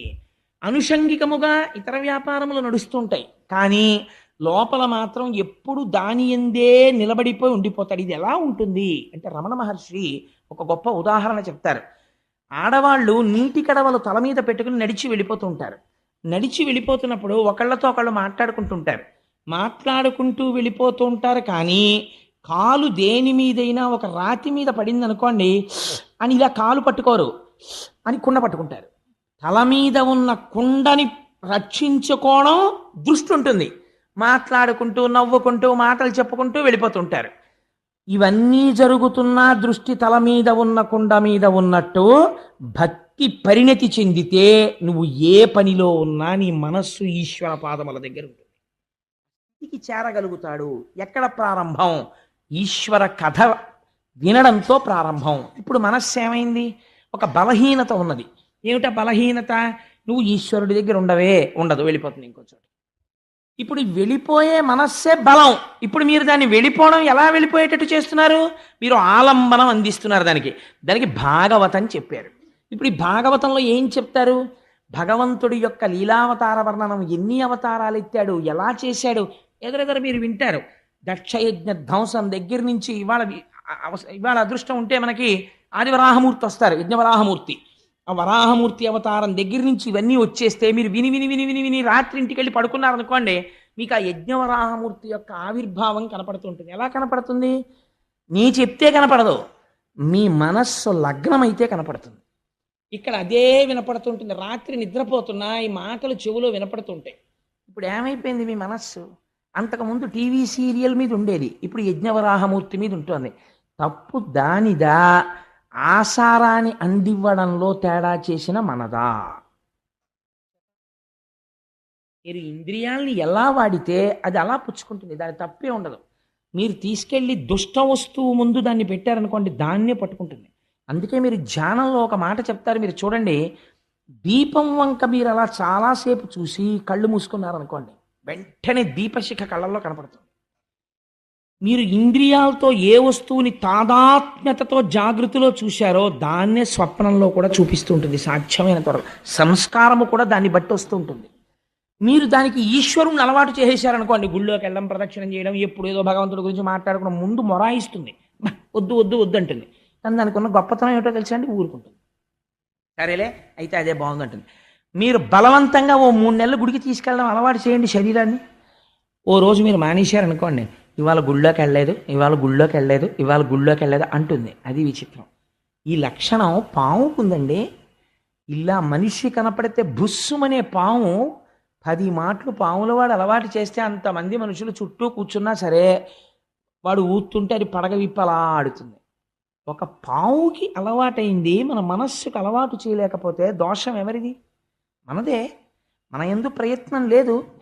దీన్ని శుకుడు ఎత్తి చూపిస్తున్నాడు భాగవతంలో. అందుకని మనస్సుకి ఆలంబనం ఇస్తుంది భాగవతం, మారుస్తుంది మనసుని, ఈశ్వరుడి వైపుకి తిప్పుతుంది. ఇది అందరూ పొందగలరా? ఈ అదృష్టం పొందాలంటే పుణ్యబలం ఉండాలి, ఈశ్వరానుగ్రహం ఉండాలి. ఎవరికి అనుగ్రహం ఉంటుందో వాళ్ళనే ఆయన అడ్మిట్ చేస్తాడు, అందరినీ తీసుకొచ్చి కూర్చోపెట్టాడు. శుకుడి దగ్గర పరీక్షిత్తుని మాత్రమే వినేటట్టు చేశాడు. ఎవరెవరికి ఈశ్వరుడు అనుగ్రహిస్తే వాళ్ళు మాత్రమే భాగవతం వినగలరు తప్ప అందరూ భాగవతం వింటారనే నమ్మకం ఉంటుందా అంటే ఉండకపోవచ్చు. అందుచేత నువ్వు భగవత్ కథాశ్రవణముతో ప్రారంభము చెయ్యి. ఈ సమస్త జగత్తుని సృష్టించిన వాడు ఆయనే. ఒక మాట చెప్తాడు చిట్ట చివర, ఒకానొక స్థితిలో ఈ అయోమయం ఎవరి వరకు వెళ్ళిందో తెలుసా? నాభికమలంలోంచి చతుర్ముఖ బ్రహ్మగారు పుట్టారు. అప్పటికి సృష్టి లేదు, లోకములన్నీ నీటితో నిండిపోయి ఉన్నాయి. ఈ నీటితో నిండిపోయి ఉన్నటువంటి లోకముల యందు తాను ఏమి సృష్టి చెయ్యాలో ఆయనకి ఏం అర్థం కాలేదు. చుట్టూ చూశాడు, అసలు నేనన్నవాడిని ఒకడిని వచ్చాను కదా, కాబట్టి నన్ను కన్నవాడన్నవాడు వాడు ఉండాలి కదా, వాడు ఏడి అని చూశాడు. చుట్టూ ఏమీ లేదు, నీళ్లున్నాయి, జలప్రళయం అయిపోయింది. కంగారు పడ్డాడు, ఏమిటి చెయ్యాలి సృష్టి? నేను ఏదో సృష్టి చెయ్యాలనిపించింది ఇచ్చిన పదవిని బట్టి. అంటే ప్రేరణ ఎక్కడి నుంచి వచ్చింది? ఈశ్వరుల్లోంచి వస్తోంది. ఏమిటి సృష్టి చేస్తాను, ఎలా సృష్టి చేస్తాను అని ఆలోచిస్తున్నాడు. ఒక మాట వినపడింది పైనుంచి. ఎక్కడి నుంచి వినపడిందో తెలియదు. తప తప అంది. తపించు తపించు అంది. తపించాడు. తపించడం అంటే ఏంటి? ధ్యానమగ్నుడై ఈ మాట ఎవరిది వినపడిందో వారి దర్శనమునపేక్షించాడు. అలా తపించగా తపించగా శ్రీమన్నారాయణ దర్శనమైంది. దర్శనమై నువ్వు ఇలా సృష్టి చెయ్యి అని వేదములనిచ్చి బ్రహ్మగారికి ఆదేశం ఇచ్చాడు. అప్పుడు చతుర్ముఖ బ్రహ్మగారు సృష్టి చెయ్యడం ప్రారంభం చేశాడు. ఈ చతుర్ముఖ బ్రహ్మగారు సృష్టి చేయడం ప్రారంభించడంలో ఒక గమ్మత్తైనటువంటి ప్రక్రియ జరిగింది. అంటే నేను స్కందంలో వచ్చేటటువంటి ఆఖ్యానములను కాస్త కలుపుకోవడానికి అవకాశం ఉండే రీతిలో ఆ కథాభాగాన్ని కొద్దిగా మలుపు తిప్పుకుంటున్నాను. దాన్ని మీరు కొద్దిగా గమనించండి. అంటే ఎవరైనా ఇంటికి వెళ్ళి గ్రంథపఠనం చేసే అలవాటు ఉన్న వాళ్ళు ఉంటే వాళ్ళకి తెలియడం కోసం అని చెప్తున్నాను. అంటే 45 రోజుల్లో నిజంగా భాగవతంలో కనీసం ప్రధాన విషయాలు పూర్తి చేయాలన్నా దానికి ఏదో ఒక దారి వెతకాలి కదా మరి. అందుచేత అలా బ్రహ్మగారు సృష్టి చేయడంలో ఆ బ్రహ్మము నుండి సృష్టి వెలువడింది. రకరకములైనటువంటి సృష్టి చేశాడు ఆయన. సృష్టి చేయడంలో కూడా ఒక గమ్మత్తు జరిగిందండి. ఆయన మొట్టమొదట సనక, సనందన, సనత్కుమార మొదలైనటువంటి వాళ్ళని సృష్టించాడు. ఆ నలుగురిని సృష్టించి మీరు సృష్టిని వృద్ధి చెయ్యండి, మీరు బిడ్డల్ని కనండి అన్నాడు. అంటే వాళ్ళు అన్నారు, మేము ప్రవృత్తి మార్గంలో వెళ్ళము, మాకు అక్కర్లేదు, మేము చెయ్యం సృష్టి, మాకు శ్రీహరి పాదములను చేరిపోతాం, నువ్వు మమ్మల్ని అనవసరంగా మళ్ళీ ఇలా సృష్టించావు కాబట్టి మళ్ళీ మేము వెళ్ళిపోతామని వాళ్ళు జ్ఞానులై ఎప్పుడు 5 ఏళ్ల వయస్సులో ఉంటారంటే కాలమునకు లొంగరు. వాళ్ళు 5 ఏళ్ల వయస్సులో చిన్నపిల్లల్లా బట్టలు విప్పుకుని ఎప్పుడు ధ్యానం చేస్తూ వాళ్ళు శ్రీహరి వైపుకు వెళ్ళిపోయారు. ఆయనకి కోపం వచ్చింది. బ్రహ్మగారికి కోపం వచ్చి భృకుటి ముడివేశాడు. ఇలాగా విచిత్రం జరిగింది. నీలలోహితుడన్న పేరు కలిగిన రుద్రుడు పుట్టాడు అందులోంచి, ఆ బ్రహ్మములోంచి పుట్టి కింద పడ్డాడు. కింద పడివాడు ఏడుపు మొదలెట్టాడు. ఏడుస్తుంటే ఆయన అన్నాడు, ఏడవకు ఏడవకు అన్నాడు. ఎందుకు ఏడవకు ఏడవకు, నేను ఎక్కడ ఉండాలి, ఏం చెయ్యాలన్నాడు ఆయన. నేను చెప్తాను ఏడవకు అన్నాడు. నువ్వు పుడుతూనే ఏడిచావు కాబట్టి నిన్ను రుద్రుడు అంటారు అన్నాడు. సృష్టి ఎంత గమ్మత్తుగా వచ్చిందో చూడండి. అంటే సంకల్పము చేత సృష్టి ప్రారంభమైంది. ముందు ఎక్కడ అంటే సంకల్పములోంచి రావడం ప్రారంభమైంది.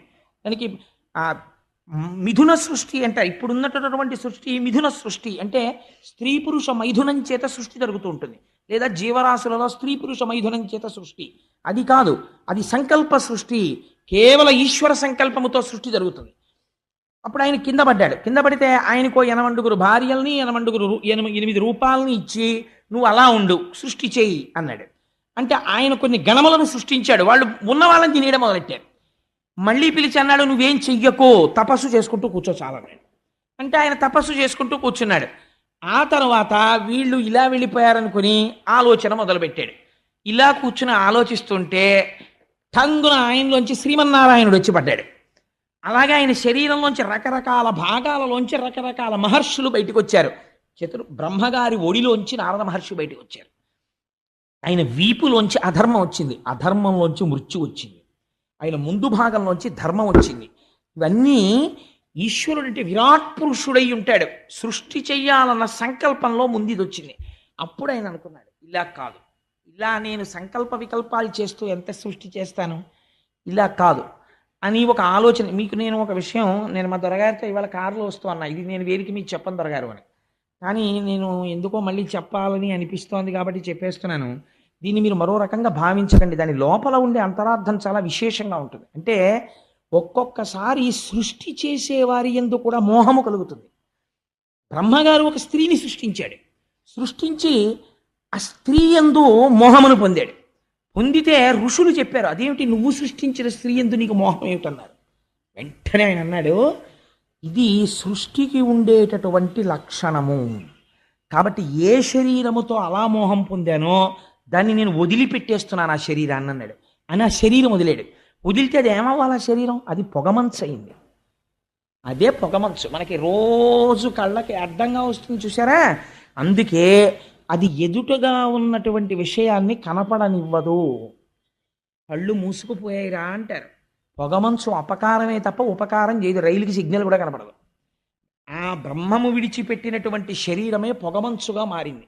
తర్వాత మైథున సృష్టి చెయ్యాలి అనుకున్నాడు ఆయన. అనుకుని తన శరీరంలోంచే రెండింటిని సృష్టించాడు. ఒకటి స్త్రీ, ఒకటి పురుషుడు. ఇంక సమస్య లేదురా అన్నాడు. ఇక సమస్య లేదు, ఎందుకంటే వీళ్ళ యందు వ్యామోహమును ఏర్పాటు చేస్తాను. ఇప్పుడు ధర్మబద్ధమై ప్రజా సృష్టి జరుగుతుందన్నాడు.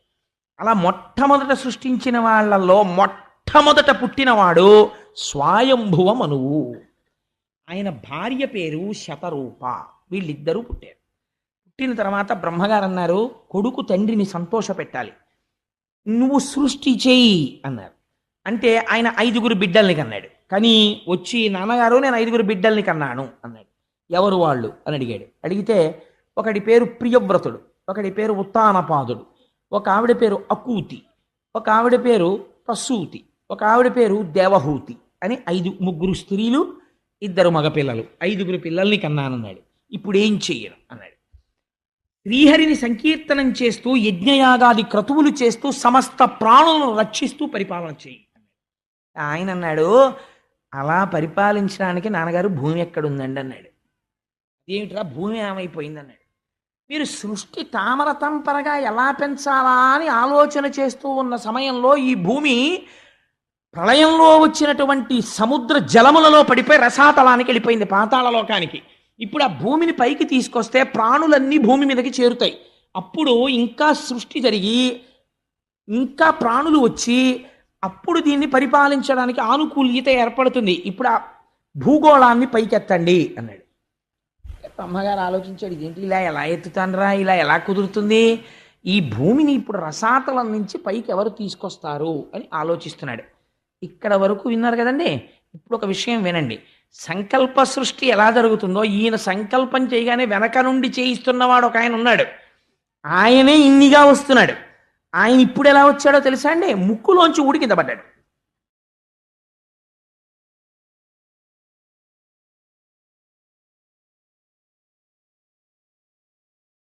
యథార్థమైనటువంటి విషయం. ఇవన్నీ మీకు చిత్రంగా ఉన్నట్లుగా అనిపిస్తాయి, కానీ పరమ యథార్థములు. తపశ్శక్తి ఉన్నటువంటి వ్యక్తులే గొప్ప తపస్సంపన్నుడు అనుకోండి. ఎవరు పావుని వేశారో తెలియదు, నీళ్లు చేతిలో పట్టుకుని శపించాడంతే, పరీక్ష చచ్చిపోయాడా లేదా.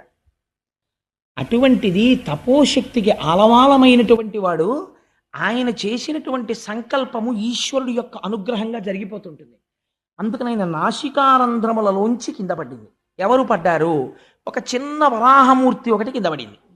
అది పడడంతో యజ్ఞవరాహమూర్తి అర్ధి అంగుష్టమాత్ర దేహంబుతోడ వియత్తల స్థాయియగుచు భూరి గజ ప్రమాణమయ్యే అచటనున్నవారల చూపులకు అద్భుతముగా. ఆ నాసికారంధ్రంలోంచి కింద పడినటువంటి ఈ వరాహం ఒక పెద్ద కొండంత అయిపోవడం మొదలెట్టింది దంష్ట్రలతోటి. అయిపోయి ఇది ఇప్పుడు అడుగులు తీసి అడుగులు వేయడం మొదలెట్టింది.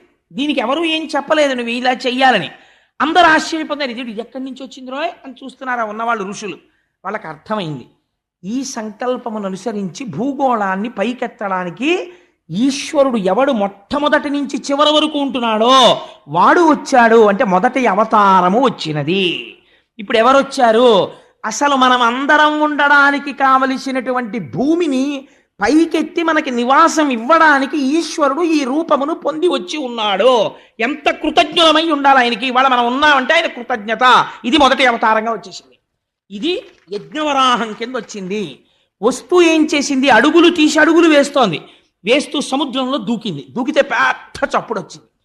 అది మూపు పెట్టి వెతుకుతోంది భూమి కోసం. వెతుకుతూ వెతుకుతూ ముఖం నిండా నీళ్ళు అంటుకుపోతే పైకెత్తి ఇలా ఇలా అంది. అంటే అవి వెళ్ళి కొన్ని రాజ్యాల్లో పడ్డాయి. రేపు విందురుగాని కర్దమ ప్రజాపతి దేవహూతి వస్తుంది. అక్కడ విందురుగాని ఎక్కడెక్కడ పడ్డాయో, ఎక్కడెక్కడ క్షేత్రాలు అయ్యాయో ఆ నీళ్లు పడ్డాయి. పడితే ఋషులందరూ వెళ్ళి ఋగ్యజు సామవేదములతో స్తోత్రం చేస్తూ ఆ నీళ్లు మీద పడేటట్టు నించున్నారు. ఎందుకని? ఈ కంటికి గోచరం అవనివాడు రక్షించడం కోసమని ఒక విచిత్రమైన మూర్తిగా వచ్చాడు. వచ్చి నీటితో తడిసిన దేహంలో ఉన్న నీటిని చిమ్ముతున్నాడు. ఇది మానసికముగా మీ మీద పడాలి. ఇప్పుడు యజ్ఞవరాహమూర్తి మీద ఉన్న నీరు మీరు ఇక్కడ దర్శనం చెయ్యాలి. చేస్తే పడుతుందని. అందుకే అది యజ్ఞవరాహం, పైకి వరాహం కాదు. అది ఎలా వస్తుంది? ఇక్కడ వరకు విన్నారు కదండి, ఆగండి అలాగా, ఓసారి వెనక్కి వెళ్ళండి. ఇప్పుడు అడిగాడు ఒక ప్రశ్న. ఎవరు అడిగారు? విదురుడు అడిగాడు మైత్రేయుణ్ణి. ఎందుకు అడిగాడు అంటే, విదురుడు కురుసభలో ఉండగా అవమానం చేశారు ఆయన. అవమానం చేస్తే ఆ విదురుడు బయలుదేరి వెళ్ళిపోయాడు. వెళ్ళిపోయి ఉద్ధవుడి దగ్గరికి వెళ్ళి ఉద్ధవుడిని అడిగాడు, కృష్ణ భగవానుడు ఎక్కడున్నాడు అని. అంటే ఉద్ధవుడు చెప్పాడు, కృష్ణుడు నిర్యాణం చెందాడు, యాదవులందరూ వెళ్ళిపోయారు. మరి నువ్వు యాదవుడవు కదా, ఎందుకు ఉండిపోయాడని అడిగాడు పరీక్షిత్ శుకుణ్ణి. అడిగితే కృష్ణుడికి ఏ జ్ఞానం ఉందో అది ఉద్ధవుడికి ఉంది. కృష్ణుడి తర్వాత లోకానికి చెప్పడం కోసం ఉద్ధవుడిని ఉంచేశాడు భూమి మీద. అందుకని చెప్పి ఆ ఉద్ధవుడు బదరికాశ్రమానికి వెళ్ళిపోమ్మని శ్రీమన్నారాయణ ఆదేశాన్ని అనుసరించి వెళ్ళిపోతున్నాడు. వెళ్ళిపోతుంటే విదురుడు వెళ్ళి, నువ్వు శ్రీమన్నారాయణుడి దగ్గర కృష్ణుడి దగ్గర నేర్చుకున్నటువంటి భాగవత జ్ఞానం నాకు చెప్పమని అడిగాడు. అడిగితే నా దగ్గరే కాదు, అది మైత్రేయుడికి కూడా చెప్పాడు. మైత్రేయుడు హరిద్వారంలో ఉన్నాడు, అక్కడికి వెళ్ళి వినమన్నాడు. దంగపడిన చోటైన హరిద్వారం దగ్గరికి వెళ్ళి హరిద్వారంలో భాగవత జ్ఞానాన్ని విన్నాడు. విన్నప్పుడు ఒక విచిత్రమైన ప్రశ్న వేశాడు. ఇంతవరకు బాగానే ఉంది. యజ్ఞవరాహం వచ్చినప్పుడు ఒక ఈయన ఎంత గొప్ప మూర్తో అంత గొప్ప రాక్షసుడు వచ్చాడు నీళ్లలోంచి. వాడు అనవసరంగా వచ్చి ఈయన మీద కలిగిపడ్డాడు. వీళ్ళందరూ స్తోత్రం చేస్తున్నాడు, వాడు ఒక్కడే కలిగిపడ్డాడు. ఈయన వాడిని చంపి అవతల పారేశాడయా అన్నారు. ఆ వచ్చిన వాడెవడు, ఎందుకు వచ్చాడు, అందరూ నమస్కారం చేస్తే వాడొక్కడు యుద్ధం చేయడం ఏమిటి, అసలు అదేదో చెప్పు నాకు అన్నాడు పరీక్షిత్. అంటే శుకుడు, ఇలా అడిగేవాడి కోసమే నేను చూస్తున్నానయా, చెప్తాను వినన్నాడు. ఇప్పుడు మీరు ఇక్కడి నుంచి జాగ్రత్తగా వినండి. ఇప్పుడు అంటే మీకు సౌకర్యం కోసం నేను కథాభాగాన్ని కొద్దిగా మలుపులు మార్చుకుని చెప్తున్నాను, తేలిగ్గా అందుతుందని. ఒకప్పుడు కశ్యప ప్రజాపతి తన భార్యలు, ఆ కశ్యప ప్రజాపతికి 13 మంది భార్యలు, 13 మంది భార్యలతోనూ ధర్మబద్ధమైనటువంటి జీవితాన్ని కొనసాగిస్తున్నాడు. ఒకరోజు సాయంకాలం ఆయన అగ్నికార్యం చేసుకుంటున్నారు. అసుర సంధ్య వేళ ప్రారంభమైంది. అసుర సంధ్య వేళ అంటే దాన్ని సంధికాలం, పగలు కాదు రాత్రి కాదు. సూర్యాస్తమయం అంటాం కానీ సూర్యుడికి అస్తమయం లేదు కదండి, భూమి తిరుగుతుంది. అందుకని సూర్యుడి యొక్క వెలుతురు భూమి మీద ప్రసరించని సమయము, చంద్రోదయము కాని సమయము, దీన్ని ఉత్తర సంధ్య అంటారు. ఈ ఉత్తర సంధ్య పూర్వ సంధ్య కన్నా పవిత్రం. ఈ ఉత్తర సంధ్యలో 3 పనులు మాత్రం ఎట్టి పరిస్థితుల్లో చేయకూడదు, శాస్త్రంలో నిషిద్ధం. చీకటి పడే వేళ, పగలు పూర్తయ్యే వేళ, ఈ రెండిటికి నడుమ ఉన్న ఉత్తర సంధ్యలో పొరపాటున కూడా 3 పనులు చేయరాదు. ఏమవి? 1, భుజించరాదు, తినకూడదు. కలియుగం వచ్చిందని గుర్తేమిటి? ధర్మభ్రష్టత్వం. బళ్ళ ముందు కూడా నిలబడి ఎడం చేతిలో పెట్టుకు తినేస్తూ ఉంటాం అసుర సంధ్య వేళలో. వేళావేళలు లేవు కాబట్టి 1 తినడం నిషిద్ధం. అది ఉగ్రవేళ, మనస్సునందు క్రౌర్యముతో కూడిన ఆలోచనలు వస్తాయి, 6వ వంతు మనస్సై. 2వదేది నిద్రించరాదు. 3వదేది మైథునము జరపరాదు. ఈ 3 నిషిద్ధాలు. మైథునం అంటే స్త్రీ పురుష సంభోగం, జరపరాదు. కానీ గమ్మత్తు ఏమైందంటే కశ్యప ప్రజాపతి అగ్నికార్యం చేసుకుంటున్నారు. ఆయన సాక్షాత్తుగా రాశీభూతమైనటువంటి తపశ్శక్తి, అటువంటి మహానుభావుడు. ఆయన దగ్గరికి దితి అనబడేటటువంటి భార్య వచ్చింది. వచ్చి ఆయనతో ఒక మాట అంది. ఆవిడ చాలా అందంగా మాట్లాడిందండి. ఆవిడ మామూలుగా మాట్లాడలేదు. ఆవిడంది, నా మీద మన్మధుడు బాణప్రయోగం చేశాడు. నేను ఆ బాణప్రయోగపు తాకిడికి నేను తట్టుకోలేక నిలువెల్లా కదిలిపోతున్నాను. నీవు నా భర్తవి, అందుచేత నువ్వు నన్ను అనుగ్రహించి నాలో కలిగినటువంటి ఈ కామావేశమునకు ఉపశాంతిని కల్పించు అని చెప్తూ ఆవిడ ఒక మాట చెప్పింది. నేను ఇలా అడగడం వెనకాతల ఒక రహస్యం ఉంది అని. ఏమిటి అన్నాడు కశ్యపుడు. అంటే అనధర్మపత్ని వలనను మునుకొని తా పుత్ర రూపమున ఉదయించున్, దీపించిన దీపముచే దీపము రెండు కాదే సికి ఒకటయ్యున్. అంటే కామాన్ని ధర్మంతో కలిపే ప్రయత్నం చేసింది దితి. ఆవిడ ఆ స్థితిలో దోషం పట్టలేము. ఆవిడంది, 13 మంది భార్యలు ఉన్నారు నీకు, మేమందరం ఏకగర్భ సంజాతులం, ఒక తల్లి పిల్లలం. 13 మందిని ప్రజాపతి నీకు ఇచ్చి పెళ్లి చేశాడు. అందులో 12 మందికి సంతానం కలిగారు, ఇంకా నాకు సంతానం కలగలేదు. సాధారణంగా భార్యాభర్తల యొక్క అనుబంధంలో ఒక గొప్ప సిద్ధాంతం ఉంది, ఆత్మావై పుత్రనామాసి. భర్త అపురూపముగా ఇచ్చేటటువంటి కానుక భార్యకు ఏది అంటే తానే తన భార్య కడుపున మళ్ళీ ఉదయిస్తాడు. కాబట్టి ఏమైంది, తానే పుత్రరూపముగా తన భార్యలోంచి పైకొస్తున్నాడు. ఇది ఎట్లా ఉంటుందో తెలుసా? ఆవిడంది, తన ధర్మపత్ని వలనను మునుకొని తా పుత్రరూపమున ఉదయించున్. పురుషుడు తన ధర్మపత్నితో సమాగమం చేసి తానే కొడుకుగా పైకి రావాలి, అది ధర్మం. ధర్మపత్ని విషయంలో ఇది దీపించిన దీపముచే దీపము రెండు కాదే సికి ఒకటయ్యున్.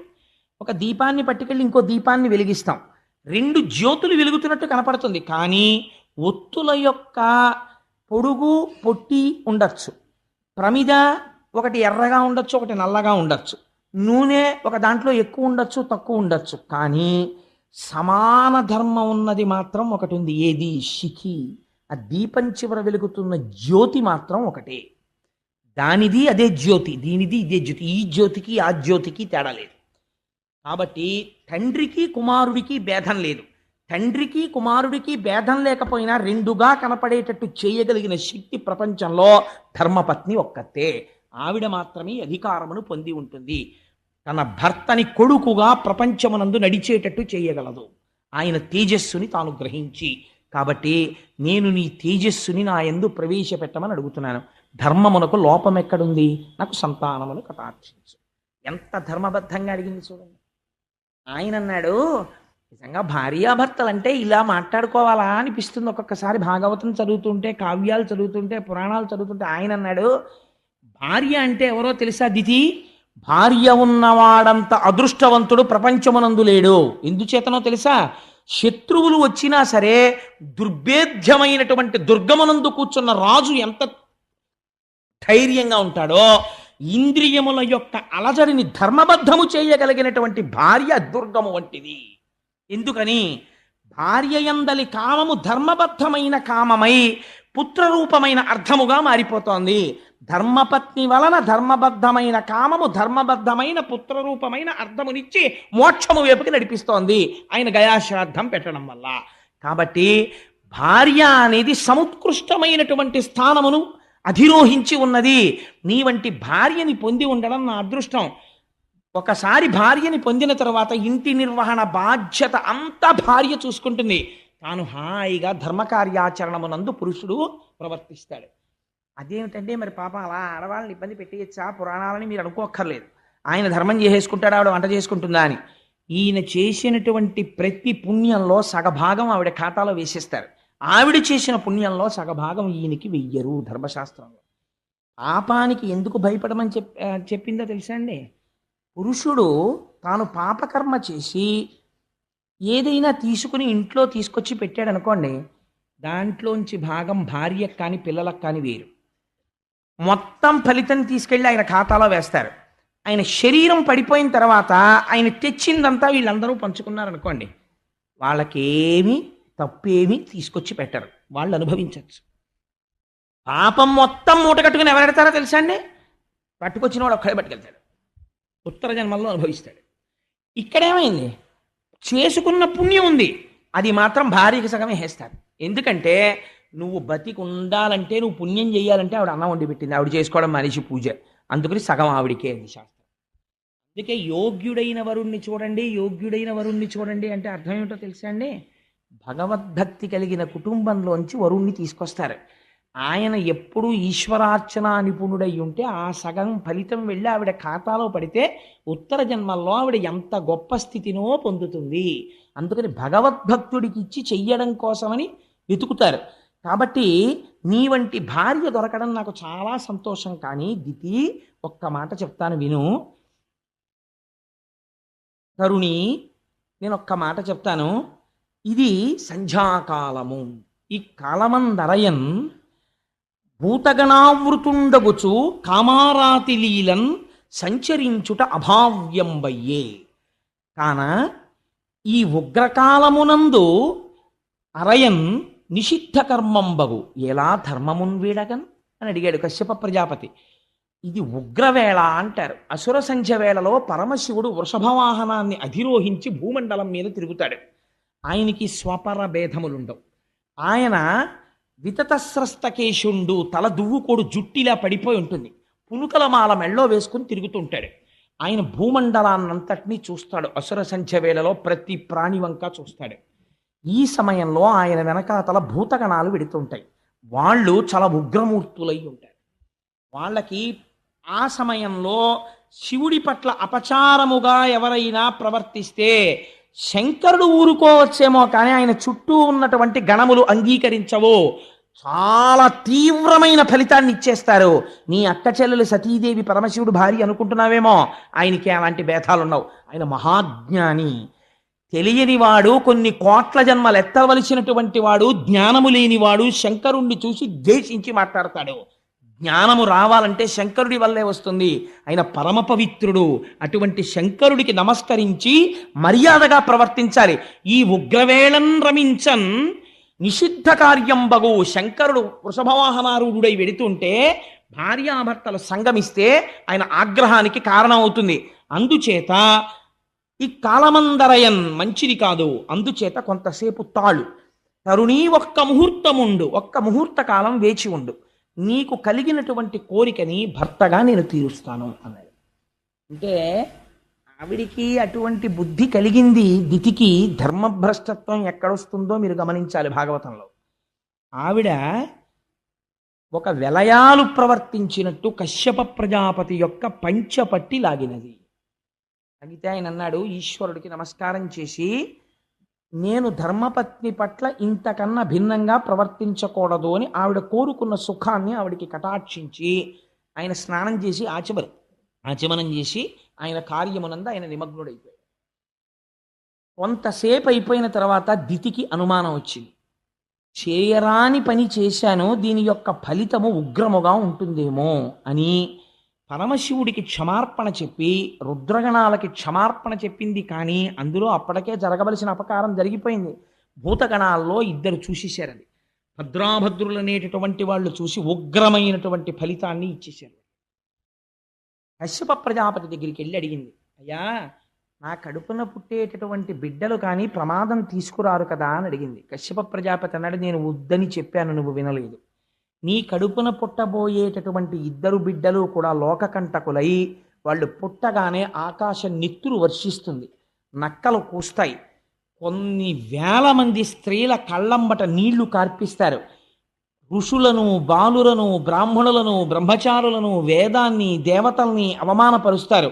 చిట్ట చివరికి వాళ్ళు శ్రీహరి చేతిలో అంతమును పొందుతారు. చెప్పేటప్పటికప్పుడు ఆవిడ బావురుమని ఏడ్చింది.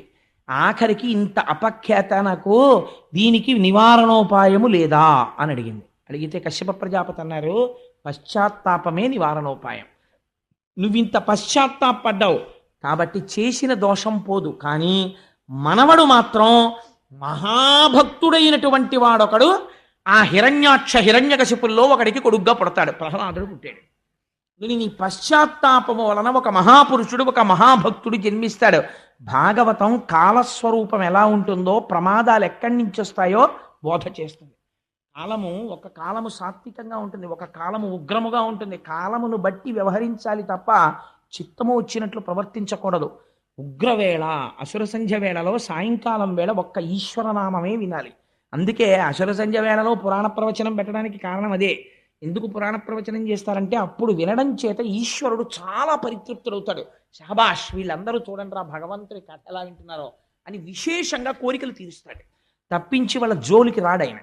అందుకని ఆ అసుర సంధ్య వేళలో చేసినటువంటి దుష్కృత్యము వలన నీ వంశములో మనవడు అటువంటి వాడు పుడతాడు, కానీ కొడుకులు మాత్రం దుర్మార్గులు పుట్టి శ్రీహరి చేతిలో మరణిస్తారు అని చెప్పి. ఆవిడేం చేసిందో అది తెలుసా అండి? దితి ఆవిడ మహాపతి వ్రత. అసలు పిల్లల్ని కండం మానేసింది, కడుపులో ఉంచేసింది. వాళ్ళు బయటికి వస్తే చంపేస్తారేమోనని 100 సంవత్సరములు గర్భమునందు ఉంచేసింది. ఉంచేస్తే ఆ గర్భము నుంచి తేజస్సు బయలుదేరి అది లోకములను కప్పేస్తోంది. కప్పేస్తుంటే అందరూ వెళ్ళి మళ్ళీ మొరబెట్టుకున్నారు. దితి గర్భములోంచి వస్తున్నటువంటి తేజస్సు లోకములను ఆక్రమిస్తోంది. కాబట్టి ఆవిడ బిడ్డల్ని కనేటట్టు చూడమని కశ్యప ప్రజాపతి అన్నాడు, అది సృష్టి విరుద్ధం, నీ బిడ్డల్ని నువ్వు కనమన్నాడు. అప్పుడు హిరణ్యాక్ష హిరణ్యకశిపులు జన్మించారు. కశ్యప ప్రజాపతే పెట్టారండి ఆ పేర్లు. ఎలాగో వస్తుందిగా ప్రహ్లాదోపాఖ్యానం, అప్పుడు చెప్తాను. హిరణ్యకశిపుడికి హిరణ్యాక్షుడికి వాళ్ళిద్దరి పేర్లు ఆయన ఎందుకు అలా పెట్టాడో చెప్తాను. ఆయనకి ముందే తెలుసు వచ్చిన వాళ్ళు ఎలా ఉంటారో, అందుకే హిరణ్య ముందు పెట్టి ఒకడికేమో అక్షి, ఒకడికి కశ్యప్ అని. హిరణ్య కశిపుడు, ఒకడికి హిరణ్య అక్షుడు.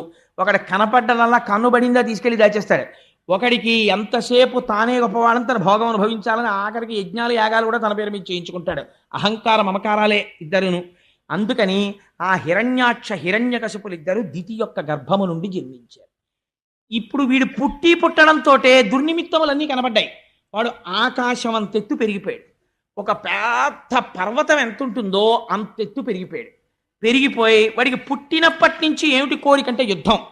నాకు యుద్ధం కావాలి, నాతో యుద్ధం చేసేవాడెవడు, నాతో యుద్ధం చేసేవాడెవడు, నాతో యుద్ధం చేసేవాడెవడని వాడు విశేషమైన కోరికని పెంచుకున్నాడు. పెంచుకుంటే ఆయన యుద్ధం కోసం అనేక మంది దగ్గరికి వెళ్ళాడు. చిట్ట చివరికి ఎవరి దగ్గరికి వెళ్ళాడంటే సముద్రం లోపల ఉన్నటువంటి వరుణుడి దగ్గరికి వెళ్ళాడు. వెళ్ళి వరుణుడిని పిలిచాడు. ఏమయ్యా, నువ్వు ఎక్కడో సముద్రంలో ఉంటావు కదా, నా యొక్క భుజముల తీట తీరాలి, అందుకని నువ్వు రా, వచ్చి నాతో యుద్ధం చెయ్యి అన్నాడు.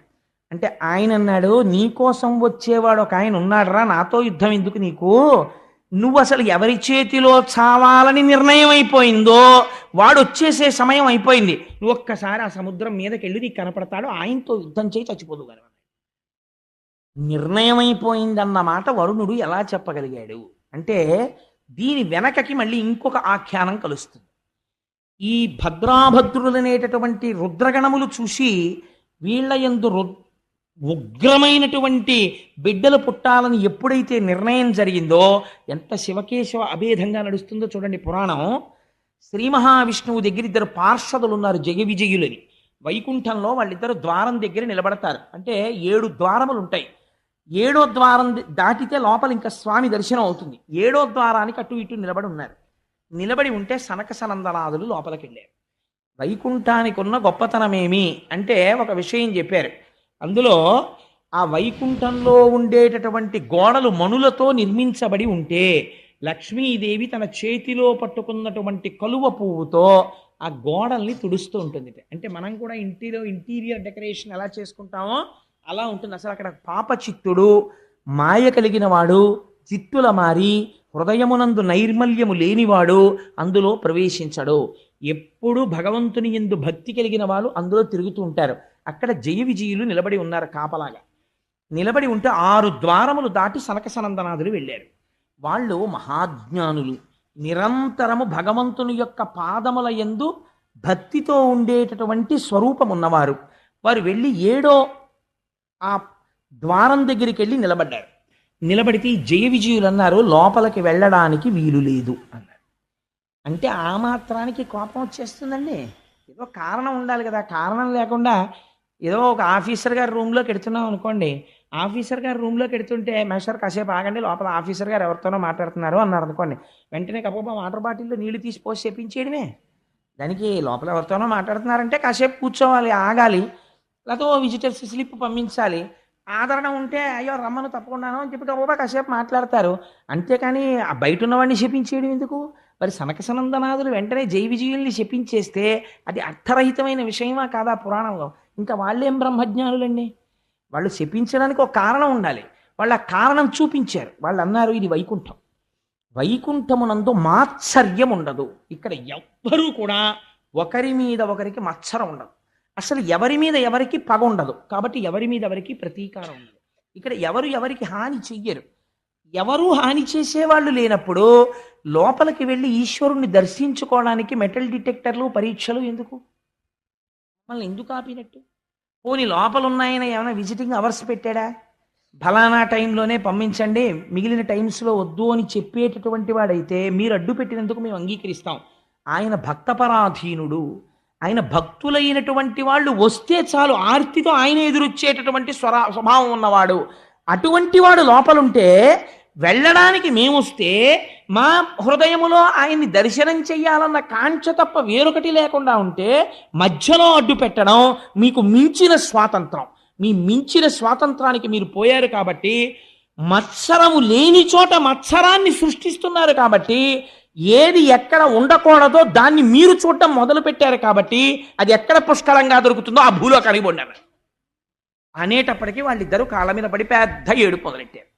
ఇప్పుడు శ్రీమన్నారాయణుడు బయటకు వచ్చారు. స్వామి బయటికి వస్తే ఎలా ఉంటుందండి? ఆయన పుట్టుమచ్చ ఉంటుందిట, నల్లటి పుట్టుమచ్చ ఒకటి. ఆ పుట్టుమచ్చని శ్రీవత్సము అని పిలుస్తాం. అది చూసి జయ విజయులు పొంగిపోయారు. స్వామి ఏమి అందగాడివయ్యా, నీ స్వరూపం మేము ఎప్పుడూ చూడలేదు. మా తండ్రి గారైనటువంటి చతుర్ముఖ బ్రహ్మగారు మాకు ఉపదేశం చేశారు. ఇలా ఉంటాడరా శ్రీమన్నారాయణుడంటే, మీరు రోజు ఉపాసన చెయ్యండి అని మాకు చెప్పారు. జలధరదేహు నాజాను చతుర్బాహు సరసీరుహక్షు విశాలవక్షు, ఎన్ని మార్లు చెప్పినా అదే వర్ణన. శంఖచక్ర గదా పద్మహస్తు, ఆ శంఖచక్ర గదా పద్మములను పట్టుకున్నవాడై పట్టు పీతాంబరాన్ని కట్టుకుని నిరంతరము లక్ష్మీదేవి చేత తులసితో కూడినటువంటి గంగాజలముల చేత కడగబడినటువంటి పాదములున్నవాడై మహానుభావుడు మంచి కౌస్తుభమణిని ధరించి వనమాల వేసుకుని ఉంటే అందులో గండు తుమ్మెదలు మకరంద పానం కోసమని రొద చేస్తూ ఉంటాయిట. ఆ రుక్మిణీదేవి అడిగింది, నేను ఎప్పటికైనా ఆ వనమాల వాసన చూడాలయ్యా నిన్ను కౌగిలించుకుని అని అడిగింది. ఆ వనమాలా విరాజితుడై రకరకములైనటువంటి ఆభరణములను దాల్చినటువంటి వాడై స్వామి నడిచి వస్తుంటే కదలిన బాహుపద క్రమంబున కంకణ రవము సూప అంటారు పోతన గారు.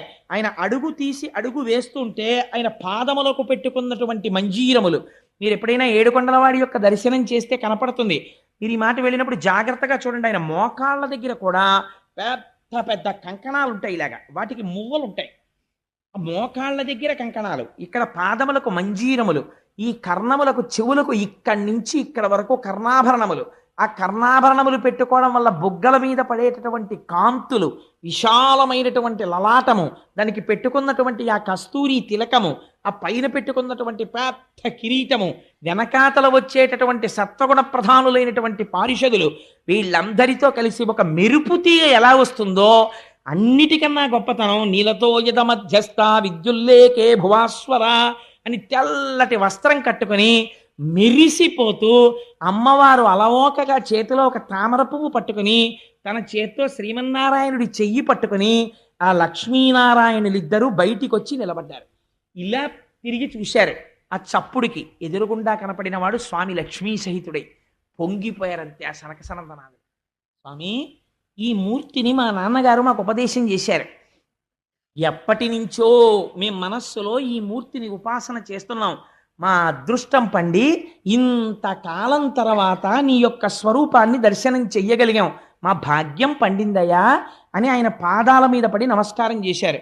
నమస్కారం చేసి నిరంతరము నీ పాదముల యందు ఎటువంటి భక్తి కావాలంటే పుష్పములో చేరేటటువంటి గండు తుమ్మెద ఎలా చేరుతుందో అటువంటి భక్తి మాకు కావాలి అని అడిగితే శ్రీమన్నారాయణుడు అన్నాడు, నీ స్తోత్రానికి నేను చాలా సంతోషించాను, కానీ ఇక్కడ ఏదో చిన్న గలాట జరిగినట్టు నాకు అనిపించింది, ఏమైంది అని. వాళ్ళు అన్నారు, స్వామి మేము తప్పే చేశామో ఒప్పే చేశామో మాకు తెలియదు, కానీ మేము లోపలికి వస్తున్నప్పుడు 7వ ద్వారం దగ్గర ఈ పారిషదులు అడ్డు పెట్టారు. అడ్డు పెడితే మత్సరములు ఉండడానికి అవకాశము లేని వైకుంఠమునందు నీ దర్శనానికి మమ్మల్ని పంపలేదు కనుక నీవు మాయందు విముఖుడవైన ప్రవర్తనతో ఉన్నావు కనుక నీవు భూలోకములో జన్మించండి అని మేము శపించాం వాళ్ళని. అందుకని నీవు ఎలా చెప్తే మేము అలా ప్రవర్తిస్తాం. ఒకవేళ మా వలన అపరాధం ఉంటే మన్నించు అన్నాడు. ఆయన అన్నాడు, ఈ భక్తపరాధీనత అంటే అందుకే భాగవతం వినండి, మనస్సుకు ఆలంబనం దొరుకుతుంది అన్నారు. ఆయన అన్నాడు, నా పాదములు ఇంతమంది చేత ఎందుకు ఆరాధింపబడతాయో తెలుసా? మీ వంటి బ్రహ్మజ్ఞానులు నమ్మి అర్చించిన పాదములు కనుక. నిరంతరము లక్ష్మి నా పత్నిగా ఎందుకు నా వెంట వస్తుందో తెలుసా? నిత్యానపాయని అయి మీ వంటి వారి చేత పూజింపబడి మిమ్మలను రక్షించుటకు పూనికతో తిరిగి మీకు దర్శనమిస్తాను కనుక నేను భక్తపరాధీనుడను. నాకు భక్తులైన వారు పిలిస్తే పరిగెత్తుకుని వెళ్ళడం నా ధర్మం. ఒకవేళ అలా పరిగెత్తుకుని వెళ్ళి వాళ్ళని రక్షించడంలో అడ్డొస్తే నా చేతిని నేను నరికేస్తాను అన్నాడు. ఎంత పెద్ద మాట చూడండి. ఎందుకని ఆ చెయ్యి లోకములనన్నింటినీ రక్షించే చెయ్య. ఆ రక్షణ యందు ఎప్పుడైనా విడంబనము జరిగితే, నా వలన చిన్న పొరపాటు జరిగితే ఆ చేతిని నరికేసుకుంటానయ్యా నేను. నాకు భక్తులంటే అంత ఇష్టం. అటువంటి ప్రభువు పాదములు నమ్మని వాడిని ఏమనుకోవాలి? కానీ అటువంటి మీరు నిరంతరము నన్ను తప్ప వేరొకటి కొలవని వారు, ఎప్పుడు నా పాదముల యందు మనస్సు పెట్టుకున్నవారు, చతుర్ముఖ బ్రహ్మగారంతటి వాడు సంసారమునందు ప్రవర్తించి సృష్టి చెయ్యమంటే చెయ్యకుండా కేవలము నా పాద పంజరమునందు భక్తితో నిలబడిపోయిన మీకు లోపలికి రావడానికి జయ విజయులు అడ్డు పెట్టడమా? వీళ్ళు మహాపచారం చేశారు. వీళ్ళు చేసిన అపచారం వల్ల ప్రపంచంలో కీర్తి ఎవరికి పోతుందో తెలుసా? నా వల్ల పోతుందన్నాడు. భాగవతం చదివడం, భాగవతం అర్థమైతే అసలు నిజంగా ఆఫీసర్లు తన క్యాబిన్ ముందుండేటటువంటి వాడు ఎంత జాగ్రత్త అయిన వాడిని వేసుకోవాలో చూడండి. ఆయన అన్నారు, శ్రీ మహావిష్ణువు ఒక అద్భుతమైనటువంటి విషయాన్ని ప్రతిపాదన చేశాడు. ఆయన తనువున పుట్టినట్టి బెడిదంబగు కుష్ట మహాగదంబుచే వనరి తదీయ చర్మము వివర్ణత నొందిన రీతి భృత్యులొప్పని పని చేసినన్ ప్రభుల బంధుర యశంబు మానము పేరు పెంపు చెడిపోయి దుర్యశము పొందుచునుందురు విష్టపంబునన్ అన్నాడంతే. నేను ఎందుకు మీరిచ్చిన శాపాన్ని అంగీకరిస్తున్నాను తెలుసా? వీళ్ళకి యుక్తాయుక్త విచక్షణ లేదు. వీళ్ళకి ఎవరిచ్చారు ఈ అధికారం? నేను ఇచ్చాను. నా క్యాబిన్ ముందు నించోండి అంటే 7వ అప్రాకారం ముందు మీరుండి లోపలికి పంపించండి అని చెప్పాను. పంపించండి అంటే ఉద్దేశం వచ్చిన ప్రతివాణ్ణి అలా నించోపెట్టమనే.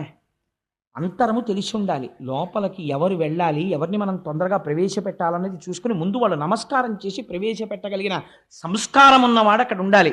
అలా ఉండలేదు. ఉండకపోవడం వల్ల ఏమైపోయిందో తెలుసా? కుష్ఠరోగం ఎక్కడ పుట్టింది? తన శరీరం మీదే పుట్టింది, తన చర్మం మీద పుట్టి ఏం చేసింది అంటే, తనువున పుట్టినట్టి బెడిదంబకు కుష్ఠ మహాగదంబుచే వనిరి తదీయ చర్మము వివర్ణత నొందిన రీతి. అయ్యో నా ఒంట్లోనే కదా పుట్టింది కుష్టు వ్యాధి అని ఊరుకున్నాడు అనుకోండి, ఆ కుష్టు పెరిగి పెరిగి పెరిగి పెరిగి తన శరీరంలో ఉండేటటువంటి అవయవములు ఊడి పడిపోయేటట్టు చేసేస్తుంది. వేళ్ళు ఊడి పడిపోతాయి. పడిపోయి వైకల్యమును పొందేస్తాడు. కుష్ఠమహాగదంబుచే వివర్ణత పొందిన రీతి భృత్యులొప్పని పని చేసినన్. తనకి బాగా దగ్గరగా ఉండేటటువంటి వాడు తప్పుడు పని చేస్తే అది దాని వలన ఫలితం ఎవరికి వస్తుందో తెలుసా? భృత్యులొప్పని పని చేసినన్ ప్రభుల మానము పేరు పెంపు యశంబు చెడిపోయి వాళ్ళ పేరు పోతుంది, కీర్తి పోతుంది, వాళ్ళ యొక్క మంచి హృదయం పోతుంది. లోపల ఉన్నాయనికి చాలా గౌరవమే, కానీ ఈయన చేసిన పని లోపలికి వెళ్ళి చెప్పలేడు. దానివల్ల ఏమైపోతుంది? చూడరా మాత్రం గౌరవం ఇవ్వలేకపోయాడు అనుకుంటాడు. పరమ భాగవతులైనటువంటి వారికి కలిగినటువంటి మన ఖేదము కట్టి కుడిపేస్తుంది. అందుకని ఏమైపోయింది? ఇంకా నేను లోపల ఉన్నది ఎందుకు? మీలాంటి వాళ్ళని కాపాడడానికి. కానీ ఎవరు అడ్డుపడ్డారు? వీళ్ళు అడ్డుపడ్డారు ఇప్పుడు. కాబట్టి వీళ్ళు ఏం చేశారు? తన శరీరమునందు పుట్టిన కుష్టు తనని పాడు చేసినట్టు నేను వీళ్ళకి పదవిని ఇస్తే వీళ్ళ పదవిని అడ్డు పెట్టుకుని నాకే తప్పు పేరు తీసుకొస్తున్నారు. జయ విజయ సనక సనందనాదులకు వైకుంఠమునందు ప్రవేశము లేదు. ఇప్పుడు భక్త కోటి నన్ను ఎలా విశ్వసిస్తుంది? అంత నమ్ముకున్న సనక సనందనాదులకే ప్రవేశం లేదే, ఇంకా మాబోటి గాళ్ళకి శ్రీమన్నారాయణ దర్శనం అవుతుందా అని విముఖులైపోతారు. లోకము పాడైపోతుంది. నేను భక్త పరాధీనుడను. అలా రక్షణలో అడ్డు జరిగితే నా చేతిని నేను నరుక్కుంటాను, పరిపాలన చెయ్యడంలో నా చెయ్యి నాకు సహకరించకపోతే. అటువంటి నాకు దుష్ట పేరు తెచ్చారు, కాబట్టి వీళ్ళని మీరు శపించడం కాదు, నేను చెప్తున్నాను. 3 జన్మలు మునులార అనఘుడు భగవంతుండిట్లనియన్. అనఘుడు, ఆయనకేం కోపతాపాలుండవు, చేసిన దోషాన్ని బట్టి శిక్షిస్తున్నాడు. భగవంతుండిట్లనియన్, మునులారా వినుడు, సనక సనందనాథులారా నేను చెప్తున్నాను వినండి. అనయము వీరలు భువికింజని అసురయోనింజన్మించి మహోగ్ర లోభ సంగతులయ్యడు. వీళ్ళు ఉత్తర క్షణం భూలోకానికి వెళ్ళిపోతారు. వెళ్ళిపోయి రాక్షసయోని యందు జన్మిస్తారు. జన్మించి ఉగ్రమైనటువంటి రాక్షసులై అపారమైనటువంటి లోభత్వాన్ని పొందుతారు. అంటే అప్పుడు వాళ్ళిద్దరూ శ్రీమన్నారాయణుడి చరణారవిందముల మీద పడి లోపల ఉన్నవాడి హృదయాన్ని అర్థం చేసుకోవడంలో పొరపాటు జరిగింది, స్వామి క్షమించు, మళ్ళీ మాకెప్పుడు వైకుంఠానికి ఆగమనమని అడిగారు. అడిగితే 3 జన్మలు మీరు గొప్ప రాక్షసులు అవుతారు, కానీ మళ్ళీ మిమ్మల్ని దునుమాడవలసిన అవసరం కూడా నాదే. అందుకని నేనే మీకోసమని అవతారాన్ని స్వీకరిస్తాను, స్వీకరించి వచ్చి మిమ్మల్ని నిర్మూలించి మళ్ళీ తెచ్చి నా వాళ్ళగా చేసుకుంటాను, అందులో కూడా రక్షణే అని ప్రతిజ్ఞ చేశాడు. ఇప్పుడు అందులో ఒకడైనటువంటి హిరణ్యాక్షుడు ఆ సముద్రంలో పశ్చిమ సముద్రం అడుగున ఉన్నటువంటి వరుణుణ్ణి యుద్ధానికి రమ్మని పిలుస్తున్నాడు. ఈ యజ్ఞవరాహమూర్తి జన్మించినప్పుడు, ఆయన అవతారము వచ్చినప్పుడు ఆ వరుణుడు అన్నాడు, ఇదిగో సముద్ర జలాల మీద ఒక కొత్త భూతం ఒకటి వచ్చింది, నువ్వు దాంతో యుద్ధం చెయ్యి అన్నాడు. అంటే వీడు గబగబా పైకొచ్చాడు. అప్పటికి యజ్ఞవరాహమూర్తి వచ్చారు. సాధారణంగా మనకి యజ్ఞవరాహమూర్తిని ఎక్కడైనా ఫోటో కానీ ఏదైనా చూసినప్పుడు ఒక పంది స్వరూపాన్ని వేసి దాని మూపు మీద 2 కోరల మధ్యలో భూమిని ఎత్తుతున్నట్టుగా వేస్తారు కదండి, కానీ అలాగా ఉండరు పరమాత్మ. యజ్ఞవరాహమూర్తి అంటే ఎవరో తెలుసా అండి? యజ్ఞవరాహమూర్తి యొక్క వర్ణన విన్నా, యజ్ఞవరాహమూర్తి యొక్క ఆవిర్భావమును విన్నా ఉత్తర క్షణంలో కొన్ని కోట్ల జన్మల పాప సంచయము దగ్ధమైపోయి కృష్ణ భక్తి కలుగుతుంది. ఇందుచేత విష్ణు సహస్రనామ స్తోత్రంలో ఒక నామం ఉంది, యజ్ఞో యజ్ఞపతిర్యజ్వా యజ్ఞాంగో యజ్ఞవాహన యజ్ఞభృత్యజ్ఞకృత్యజ్ఞీ యజ్ఞభుక్యజ్ఞసాధన యజ్ఞాంతకృత్యజ్ఞగుహ్యం అన్నమన్నాదయేవచ అని. ఆ వచ్చిన వరాహమూర్తి ఎవరో తెలుసా అండి? యజ్ఞస్వరూపము వరాహమై వచ్చినది. అది విచిత్రం. యజ్ఞము దేన్ని ఆధారంగా చేస్తారు? వేదము ఆధారమై ఉంటుంది. ఆ వేదము ఆయన శరీరమైంది. ఇప్పుడు వేదములో చతుర్హోత్రము అనబడేటటువంటి ఒక క్రియాకలాపం చేస్తారు, అదే ఆయన యొక్క 4 కాళ్ళు అయ్యాయి. యజ్ఞము చేసేటప్పుడు సృక్కు స్రవము అని 2 పట్టుకుంటారు. మీరు ఎప్పుడైనా చూసుంటారు, సృక్ అని ఒక చెక్కతో చేసింది ఉంటుంది, చిన్న మూతి ఉంటుంది దానికి, ఆ నేతిలో ముంచి ఇలా వేస్తుంటారు. ఆ సృక్కు స్రవం అని ఉంటుంది. పూర్ణాహుతి చేసేటప్పుడు ఆ స్రవం మీద పెట్టి సృక్కుతో పట్టుకుని వదిలిపెట్టేస్తారు మూటని. ఆ సృక్కు స్రవము ఈ 2 కూడా స్వామివారి యొక్క 2 దంస్ట్రలయ్యాయి. అందులో యజ్ఞం చేసేటప్పుడు బ్రహ్మస్థానమునందు పెట్టేటటువంటి పాత్ర ఆయన యొక్క నాసిక అయింది. అలాగే సోమరసాన్ని తీసుకొచ్చి పాత్రలో పెట్టేటటువంటి స్థానము ఆయన యొక్క చెవి రంధ్రమైంది, కర్ణరంధ్రమైంది.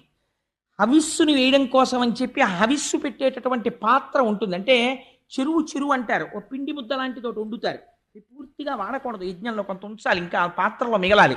ఆ చెరువు వండుతారు పిండి ముద్ద లాంటిది, ఆ పిండి ముద్ద లాంటి దాన్ని ఉంచేటటువంటి పాత్ర ఉంటుంది, దాన్ని ఇడ అని పిలుస్తారు.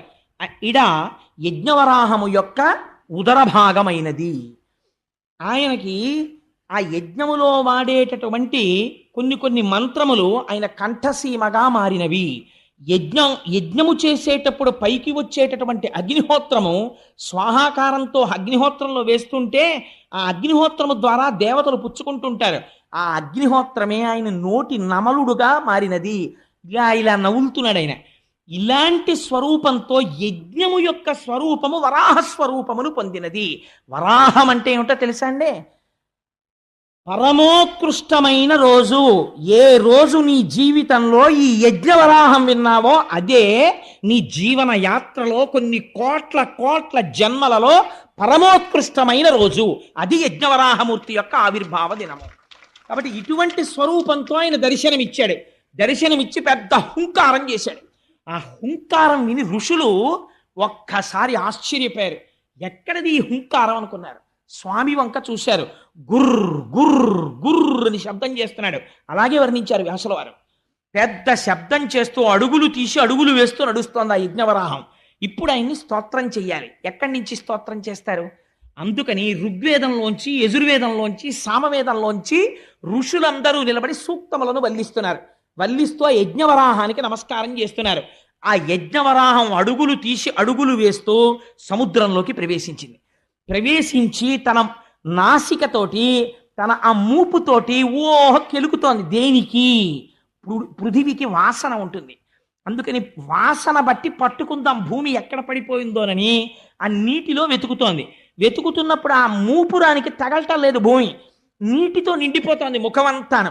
ఒక్కసారి పైకెత్తి ఆ నెయ్యి, యజ్ఞంలో వాడే నెయ్యి ఆయన కన్ను, ఒక్కసారి ఆ కనురెప్పలు పైకెత్తి చిట్లించి ఇటు అటు గుర్రమంటూ మెడ విప్పుతోంది. మెడ విసురుతోంది. విసిరినప్పుడు ఆ జూల్లోంచి నీళ్లు లేచి పడుతున్నాయి. మహర్షులు, చతుర్ముఖ బ్రహ్మ అందరూ వెళ్ళి దాని కింద తలపెట్టారు. ఆయన మించి పడినటువంటి నీటి కోసమని. ఈ కంటితో చూడరాని పరమాత్మ యజ్ఞవరాహంగా వచ్చారు. ఇవాళ ఆ నీటితో తడుస్తున్నారు. ఆయన వెతికి వెతికి వెతికి వెతికి భూమిని పట్టుకున్నారు. పట్టుకుని దాన్ని మూపు మీదకి ఎత్తుకుని ఆ రెండు దంష్టల మధ్యలో ఇరికించి దాన్ని పైకెత్తారు.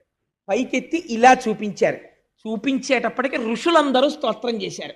ఇప్పుడు మహానుభావుడు స్వయంభవ మనువు తన భార్యతో కలిసి స్తోత్రం చేశాడు. ఏమి గొప్పతనం అయ్యా మహానుభావా! ఈ ప్రజలు ప్రాణులు నిలబడడానికి భూమి లేదు, రసాతలంలో పడిపోయిందంటే యజ్ఞవరాహమూర్తి వయ్యొచ్చి భూమండలాన్ని పైకెత్తావు, పైకెత్తి తీసుకొచ్చావు. ఇప్పుడు దీన్ని నిలబెట్టాలి. ఎలా నిలబడుతుంది ఇప్పుడు ఇది? దీనికి ఆధార శక్తినిచ్చాడు. నిలబడడానికి నీటిలో ఆధార శక్తినిచ్చి మూపురం మీద ఇలా ఉంచి కింద పెట్టాడు. కింద పెట్టి మూపురాన్ని పైకెత్తి నిలబడ్డాడు. ఇలా భూమండలాన్ని గోళ రూపంలో పైకెత్తితేట పుడమి తల్లి పొంగిపోయిందిట భూదేవి. ఆహా, ఏమి అదృష్టం! నా అదృష్టం! నా స్వామిని తన మూపురంతో పైకెత్తాడని గాఢంగా ఆలింగనం చేసుకుందిట. తత్ఫలితమే నరకాసురుడు జన్మించాడు. అది ఎందుకు అలా పుట్టాడో, ఎందుకు భూదేవి సత్యభామగా వచ్చిందో అక్కడ చెప్తాను. ఆ విశేషాలు దశమస్కంధం దాటుతున్నప్పుడు చెప్తాను. ఇప్పుడు చెప్పడం కుదరదు. అందుకని ఆ యజ్ఞవరాహమూర్తి రూపంలో పైకెత్తాడు. పైకెత్తి ఆ భూమిని, ఆ ఆధార శక్తినిచ్చి నిలబెడితే వీళ్ళందరూ స్తోత్రం చేసి, అయ్యా ఈ కంటికి కనపడనటువంటి వాడివి, జన్మనెత్తవలసిన అవసరం లేని వాడివి, ఒక స్వరూపమును పొందవలసిన రూపము లేని వాడివి, చతుర్ముఖ బ్రహ్మనంతటి వాడిని తపించని సృష్టి చేయించిన వాడివి, ఇవాళ మైథున సృష్టి కొనసాగి ప్రాణులు నిలబడ్డానికి ఆధారభూతమైన భూమి పైకి తీసుకొచ్చి నిలబెట్టి మహోపకారం మొట్టమొదట చేశావు. ఇటువంటి యజ్ఞవరాహమూర్తికి మా నమస్కారం అని ఆయన పాదములకు శిరస్సులు ఉంచి నమస్కరించి మనఃపుష్పములను ఆయన పాదముల మీద వేశారు. వేస్తే స్వామి వారందరికీ అభయిస్తున్న సమయంలో ఈ హిరణ్యాక్షుడు యుద్ధానికి వచ్చాడు. ఇద్దరి మధ్య భయంకరమైనటువంటి యుద్ధం జరిగింది. ఆశ్చర్యం ఏమిటో తెలుసా అండి? వాడే సామాన్యమైన శక్తివంతుడు కాడు. యజ్ఞవరాహమూర్తి శరీరంలోంచి నెత్తురు కారేటట్టు కొట్టాడు వాడు. ఒక స్థితిలో ఎంత చిత్రం జరిగిందంటే, హిరణ్యాక్షుడు ప్రయోగించినటువంటి గదా ప్రహారమునకు స్వామి చేతిలో గద జారి కింద పడిపోయింది. పడిపోతే వాడన్నాడు, నేను కొట్టను, గద తీసుకో, గద లేని వాడిని కొట్టనన్నాడు. ధర్మానికి ఆశ్చర్యపోయారు స్వామి. ఎంత ధర్మాత్ముడి ఈ ఒక్క విషయంలో అనుకుని వెంటనే సుదర్శన చక్రాన్ని స్మరించారు. స్వామికి అదో సంతోషం. తన పార్షదులేగా జై విజయులు, ఇటు వీడికి ఇంత శక్తి వచ్చిందో, అబ్బో బాగా చేస్తున్నాడు యుద్ధం అని చెప్పి తాతగారు చూడండి ఉట్టినే పిల్లాడితో ఇలా కుస్తీ పడతాడు, అలా కుస్తీ పడుతున్నాడు. చతుర్ముఖ బ్రహ్మగారు అన్నారు, స్వామి నీ వినోదం చాలు, మాకు భయం వేస్తోంది. వాడు నిన్ను అలా గదతో కొడుతుంటే మేము చూడలేకపోతున్నాం, వాడిని సంహరించి ఉద్ధరించు అన్నారు. ఒక అవతారం, వాడికి ఒక శాపం విమోచనం అయిపోతుంది. అలా ఎంతసేపు వాడిని ఇబ్బంది పెడతావు, కొట్టేసేయి స్వామి, వాడి తలకాయ తీసేయమన్నారు. అప్పుడు సుదర్శన చక్రాన్ని ప్రయోగిస్తే ఒక పెద్ద గదని ప్రయోగించాడు వాడు. ఆయన, అబ్బో పోతన గారు ఏమి పద్యాలు రాస్తారోనండి మహానుభావుడు. గద సారించి అసహ్య విక్రమ సమగ్ర స్ఫూర్తితో వేయగా వరాహమూర్తి ఆ గద తప్పించి ఆ దంష్ట్రాగ్రాహతిన్ తుంచి బలమొప్పన్ మదాతిరేక బల శౌర్యోదార విస్తార పంచాస్య సంపద సామజేంద్రమును బలమొప్పన్ ఈడ్చి త్రుంచు చందంబునన్ అంటారు. ఎంత గొప్ప పద్యమో చూడండి. ఆ హిరణ్యాక్షుడు గదని గిర్ర గిర్ర గిర్ర గిర్ర తిప్పి స్వామివారి మీదకి విసిరితే అలవోకగా గదని పట్టుకున్నారట. పట్టుకుని విరిచేసి అవతల పారేసి, నిన్ను చంపడానికి సుదర్శన చక్రం వెయ్యాలా? వాడు భయంకరమైన మాయ కల్పించి భూతప్రేత పిశాచాల్ని ఎముకల్ని వర్షం కల్పించాడు. సుదర్శన చక్రంతో కొట్టేశారు దాన్ని. కొట్టి ఆఖరణ ఇంకా ఎంతసేపు వినోదం స్వామి, వాడిని నిగ్రహించమన్నారు. నిగ్రహించమంటే పిల్లాన్ని చూడండి, చూసి చూసి చూసి చూసి తండ్రి ఏమిట్రా ఈ అల్లరి అనో లెంపకాయ కొడతాడు. అలా మీరు కావాలంటే భాగవతంలో చూడండి, ఆదివరాహమూర్తి గూబ మీద ఓ లెంపకాయ కొట్టారు హిరణ్యాక్షుణ్ణి. అంతే వాడి కింద పడిపోయాడు. కింద పడిపోయి నాసికారంధ్రముల వెంట కర్ణరంధ్రముల వెంట నెత్తులు కారిపోతుండగా కిరీటం పడిపోయి తన్నుకుంటున్నాడు. దితికి అర్థమైంది, ఓహో నా కొడుకుని శ్రీహరి సంహరిస్తున్నాడని. ఆవిడ స్తన్యములలోంచి రక్తము స్రవించింది. ఇక్కడ హిరణ్యాక్షుణ్ణి తన 2 కోరలతో నొక్కి పట్టి సంహరించాడు. హిరణ్యాక్ష వధ పూర్తయి ఆయనకి ఒక శాపం తీరిపోయింది, భూమండలాన్ని పైకెత్తాడు. అందుకే ఆ మహానుభావుడు యజ్ఞవరాహావతారంలో భూమిని పైకెత్తినటువంటి ఆ కోర అంటే శంకర భగవత్పాదులకి ఎంత ఇష్టమో చెప్పలేను. అవిద్యానామం తత్తిమిరమిగిరో హీరో దీపనగరి జడానాం చైతన్యస్తబకమకరంద శృతిఝరి దరిద్రాణం చింతామణి గుణనికా జన్మజలధౌ నిమగ్నానాం దంష్ట్రా మురరిపవరాహస్య భవతి అంటారు. ఆ ఆదివరాహమై యజ్ఞవరాహమై ఆనాడు 2 కోరలతో భూమండలాన్ని సముద్రంలోంచి ఇలా పైకెత్తుతూ తడిసిపోయిన ఒంటితో నిలబడినటువంటి స్వామి ఉన్నారే, ఆ మూర్తిని మానసికంగా ఇక్కడ ఎవరు దర్శనము చేసి చేతులొగ్గి నమస్కరిస్తున్నారో అటువంటి వారి యొక్క జీవన యాత్రలో ఈ ఘట్టమును విన్న రోజు పరమోత్కృష్టమైన రోజు అయి వారి పాపరాశి ధ్వంసమవుతోంది. ఈశ్వరుడి యొక్క నిర్హేతుక కృప యజ్ఞవరాహముగా వచ్చినటువంటి ఆ అవతార విశేషంతో ఇవాళ ఉపన్యాసాన్ని పూర్తి చేస్తూ రేపటి రోజున అద్భుతమైనటువంటి అవతారం కపిలుడిగా వస్తాడు స్వామి. కర్దమ ప్రజాపతి దేవహూతి. అసలు తపస్సు అంటే ఎలా ఉంటుందో, కపిల గీత అంటే ఏమిటో రేపటి రోజున ఆవిష్కరిస్తాను. ఆ మంగళమైనటువంటి ఘట్టం దగ్గర పూర్తి చేయాలి. స్వామి గోవిందుడై రక్షణ చేశాడు. అందుకని మీరందరూ ఇవాళ గోవిందా హరి గోవిందా గోకులనందన గోవిందా అనండి. నేను ఏదో కొన్ని నామాలు అంటుంటాను, మీరు అనవలసింది అంటే స్వామి మన కోసమని మహానుభావుడు యజ్ఞవరాహమై భూమండలాన్ని పైకెత్తి ఆధారశక్తిని ఇవ్వకపోతే ఇవాళ మనం ఎక్కడ నిలబడతాం? మన కోసమని అంత త్యాగం చేశాడే, అంతగా హిరణ్యాక్ష వధ చేశాడే, అటువంటి మహాపురుషుణ్ణి నోరు తెరిచి నామం కూడా చెప్పకుండా వెళ్ళిపోతే అది కృతజ్ఞతా దోషం మనకంటదు. అందుకే నేను అక్కడికి కొన్ని పద్యాలు కూడా తగ్గించి గబగబా పూర్తి చేస్తున్నాను. మంగళప్రదమైన ఘట్టం దగ్గరికి వచ్చి పూర్తి చేద్దామని. ముక్త కంఠంతో మీరు అంటుంటే ఆ నామం స్వామి చెవిన పడి, ఇక్కడే ఉన్నాడు గురువాయూరప్ప, పొంగిపోయి ఆనందపడిపోతాడు. నా పిల్లలు తలుచుకుని ఎంత పొంగిపోతున్నారో నా నామం అని. భక్తవత్సల గోవింద భాగవత ప్రియ గోవింద గోవింద హరి గోవింద కులనందన గోవింద పురాణ పురుష గోవింద గోవింద హరి గోవింద గోకులనందన గోవింద నందనందన గోవింద గోవింద హరి గోవింద గోకులనందన గోవింద దుష్ట సంహార గోవింద గోవింద హరి గోవింద గోకులనందన గోవింద వరాహమూర్తివి గోవింద గోవింద హరి గోవింద గోకులనందన గోవింద దశరథనందన గోవింద గోవింద హరి గోవింద గోకులనందన గోవింద మత్స్యకూర్మ హరి గోవింద గోవింద హరి గోవింద గోకులనందన గోవింద బలరామానుజ గోవింద గోవింద హరి గోవింద గోకులనందన గోవింద శ్రిత పరిపాలక గోవింద గోవింద హరి గోవింద గోకులనందన గోవింద సీతానాయక గోవింద గోవింద హరి గోవింద గోకులనందన గోవింద అభిషేక ప్రియ గోవింద గోవింద హరి గోవింద గోకులనందన గోవింద శ్రీ వెంకటేశ గోవింద గోవింద హరి గోవింద గోకులనందన గోవింద సర్వం శ్రీ ఉమామహేశ్వర పరబ్రహ్మార్పణమస్తు.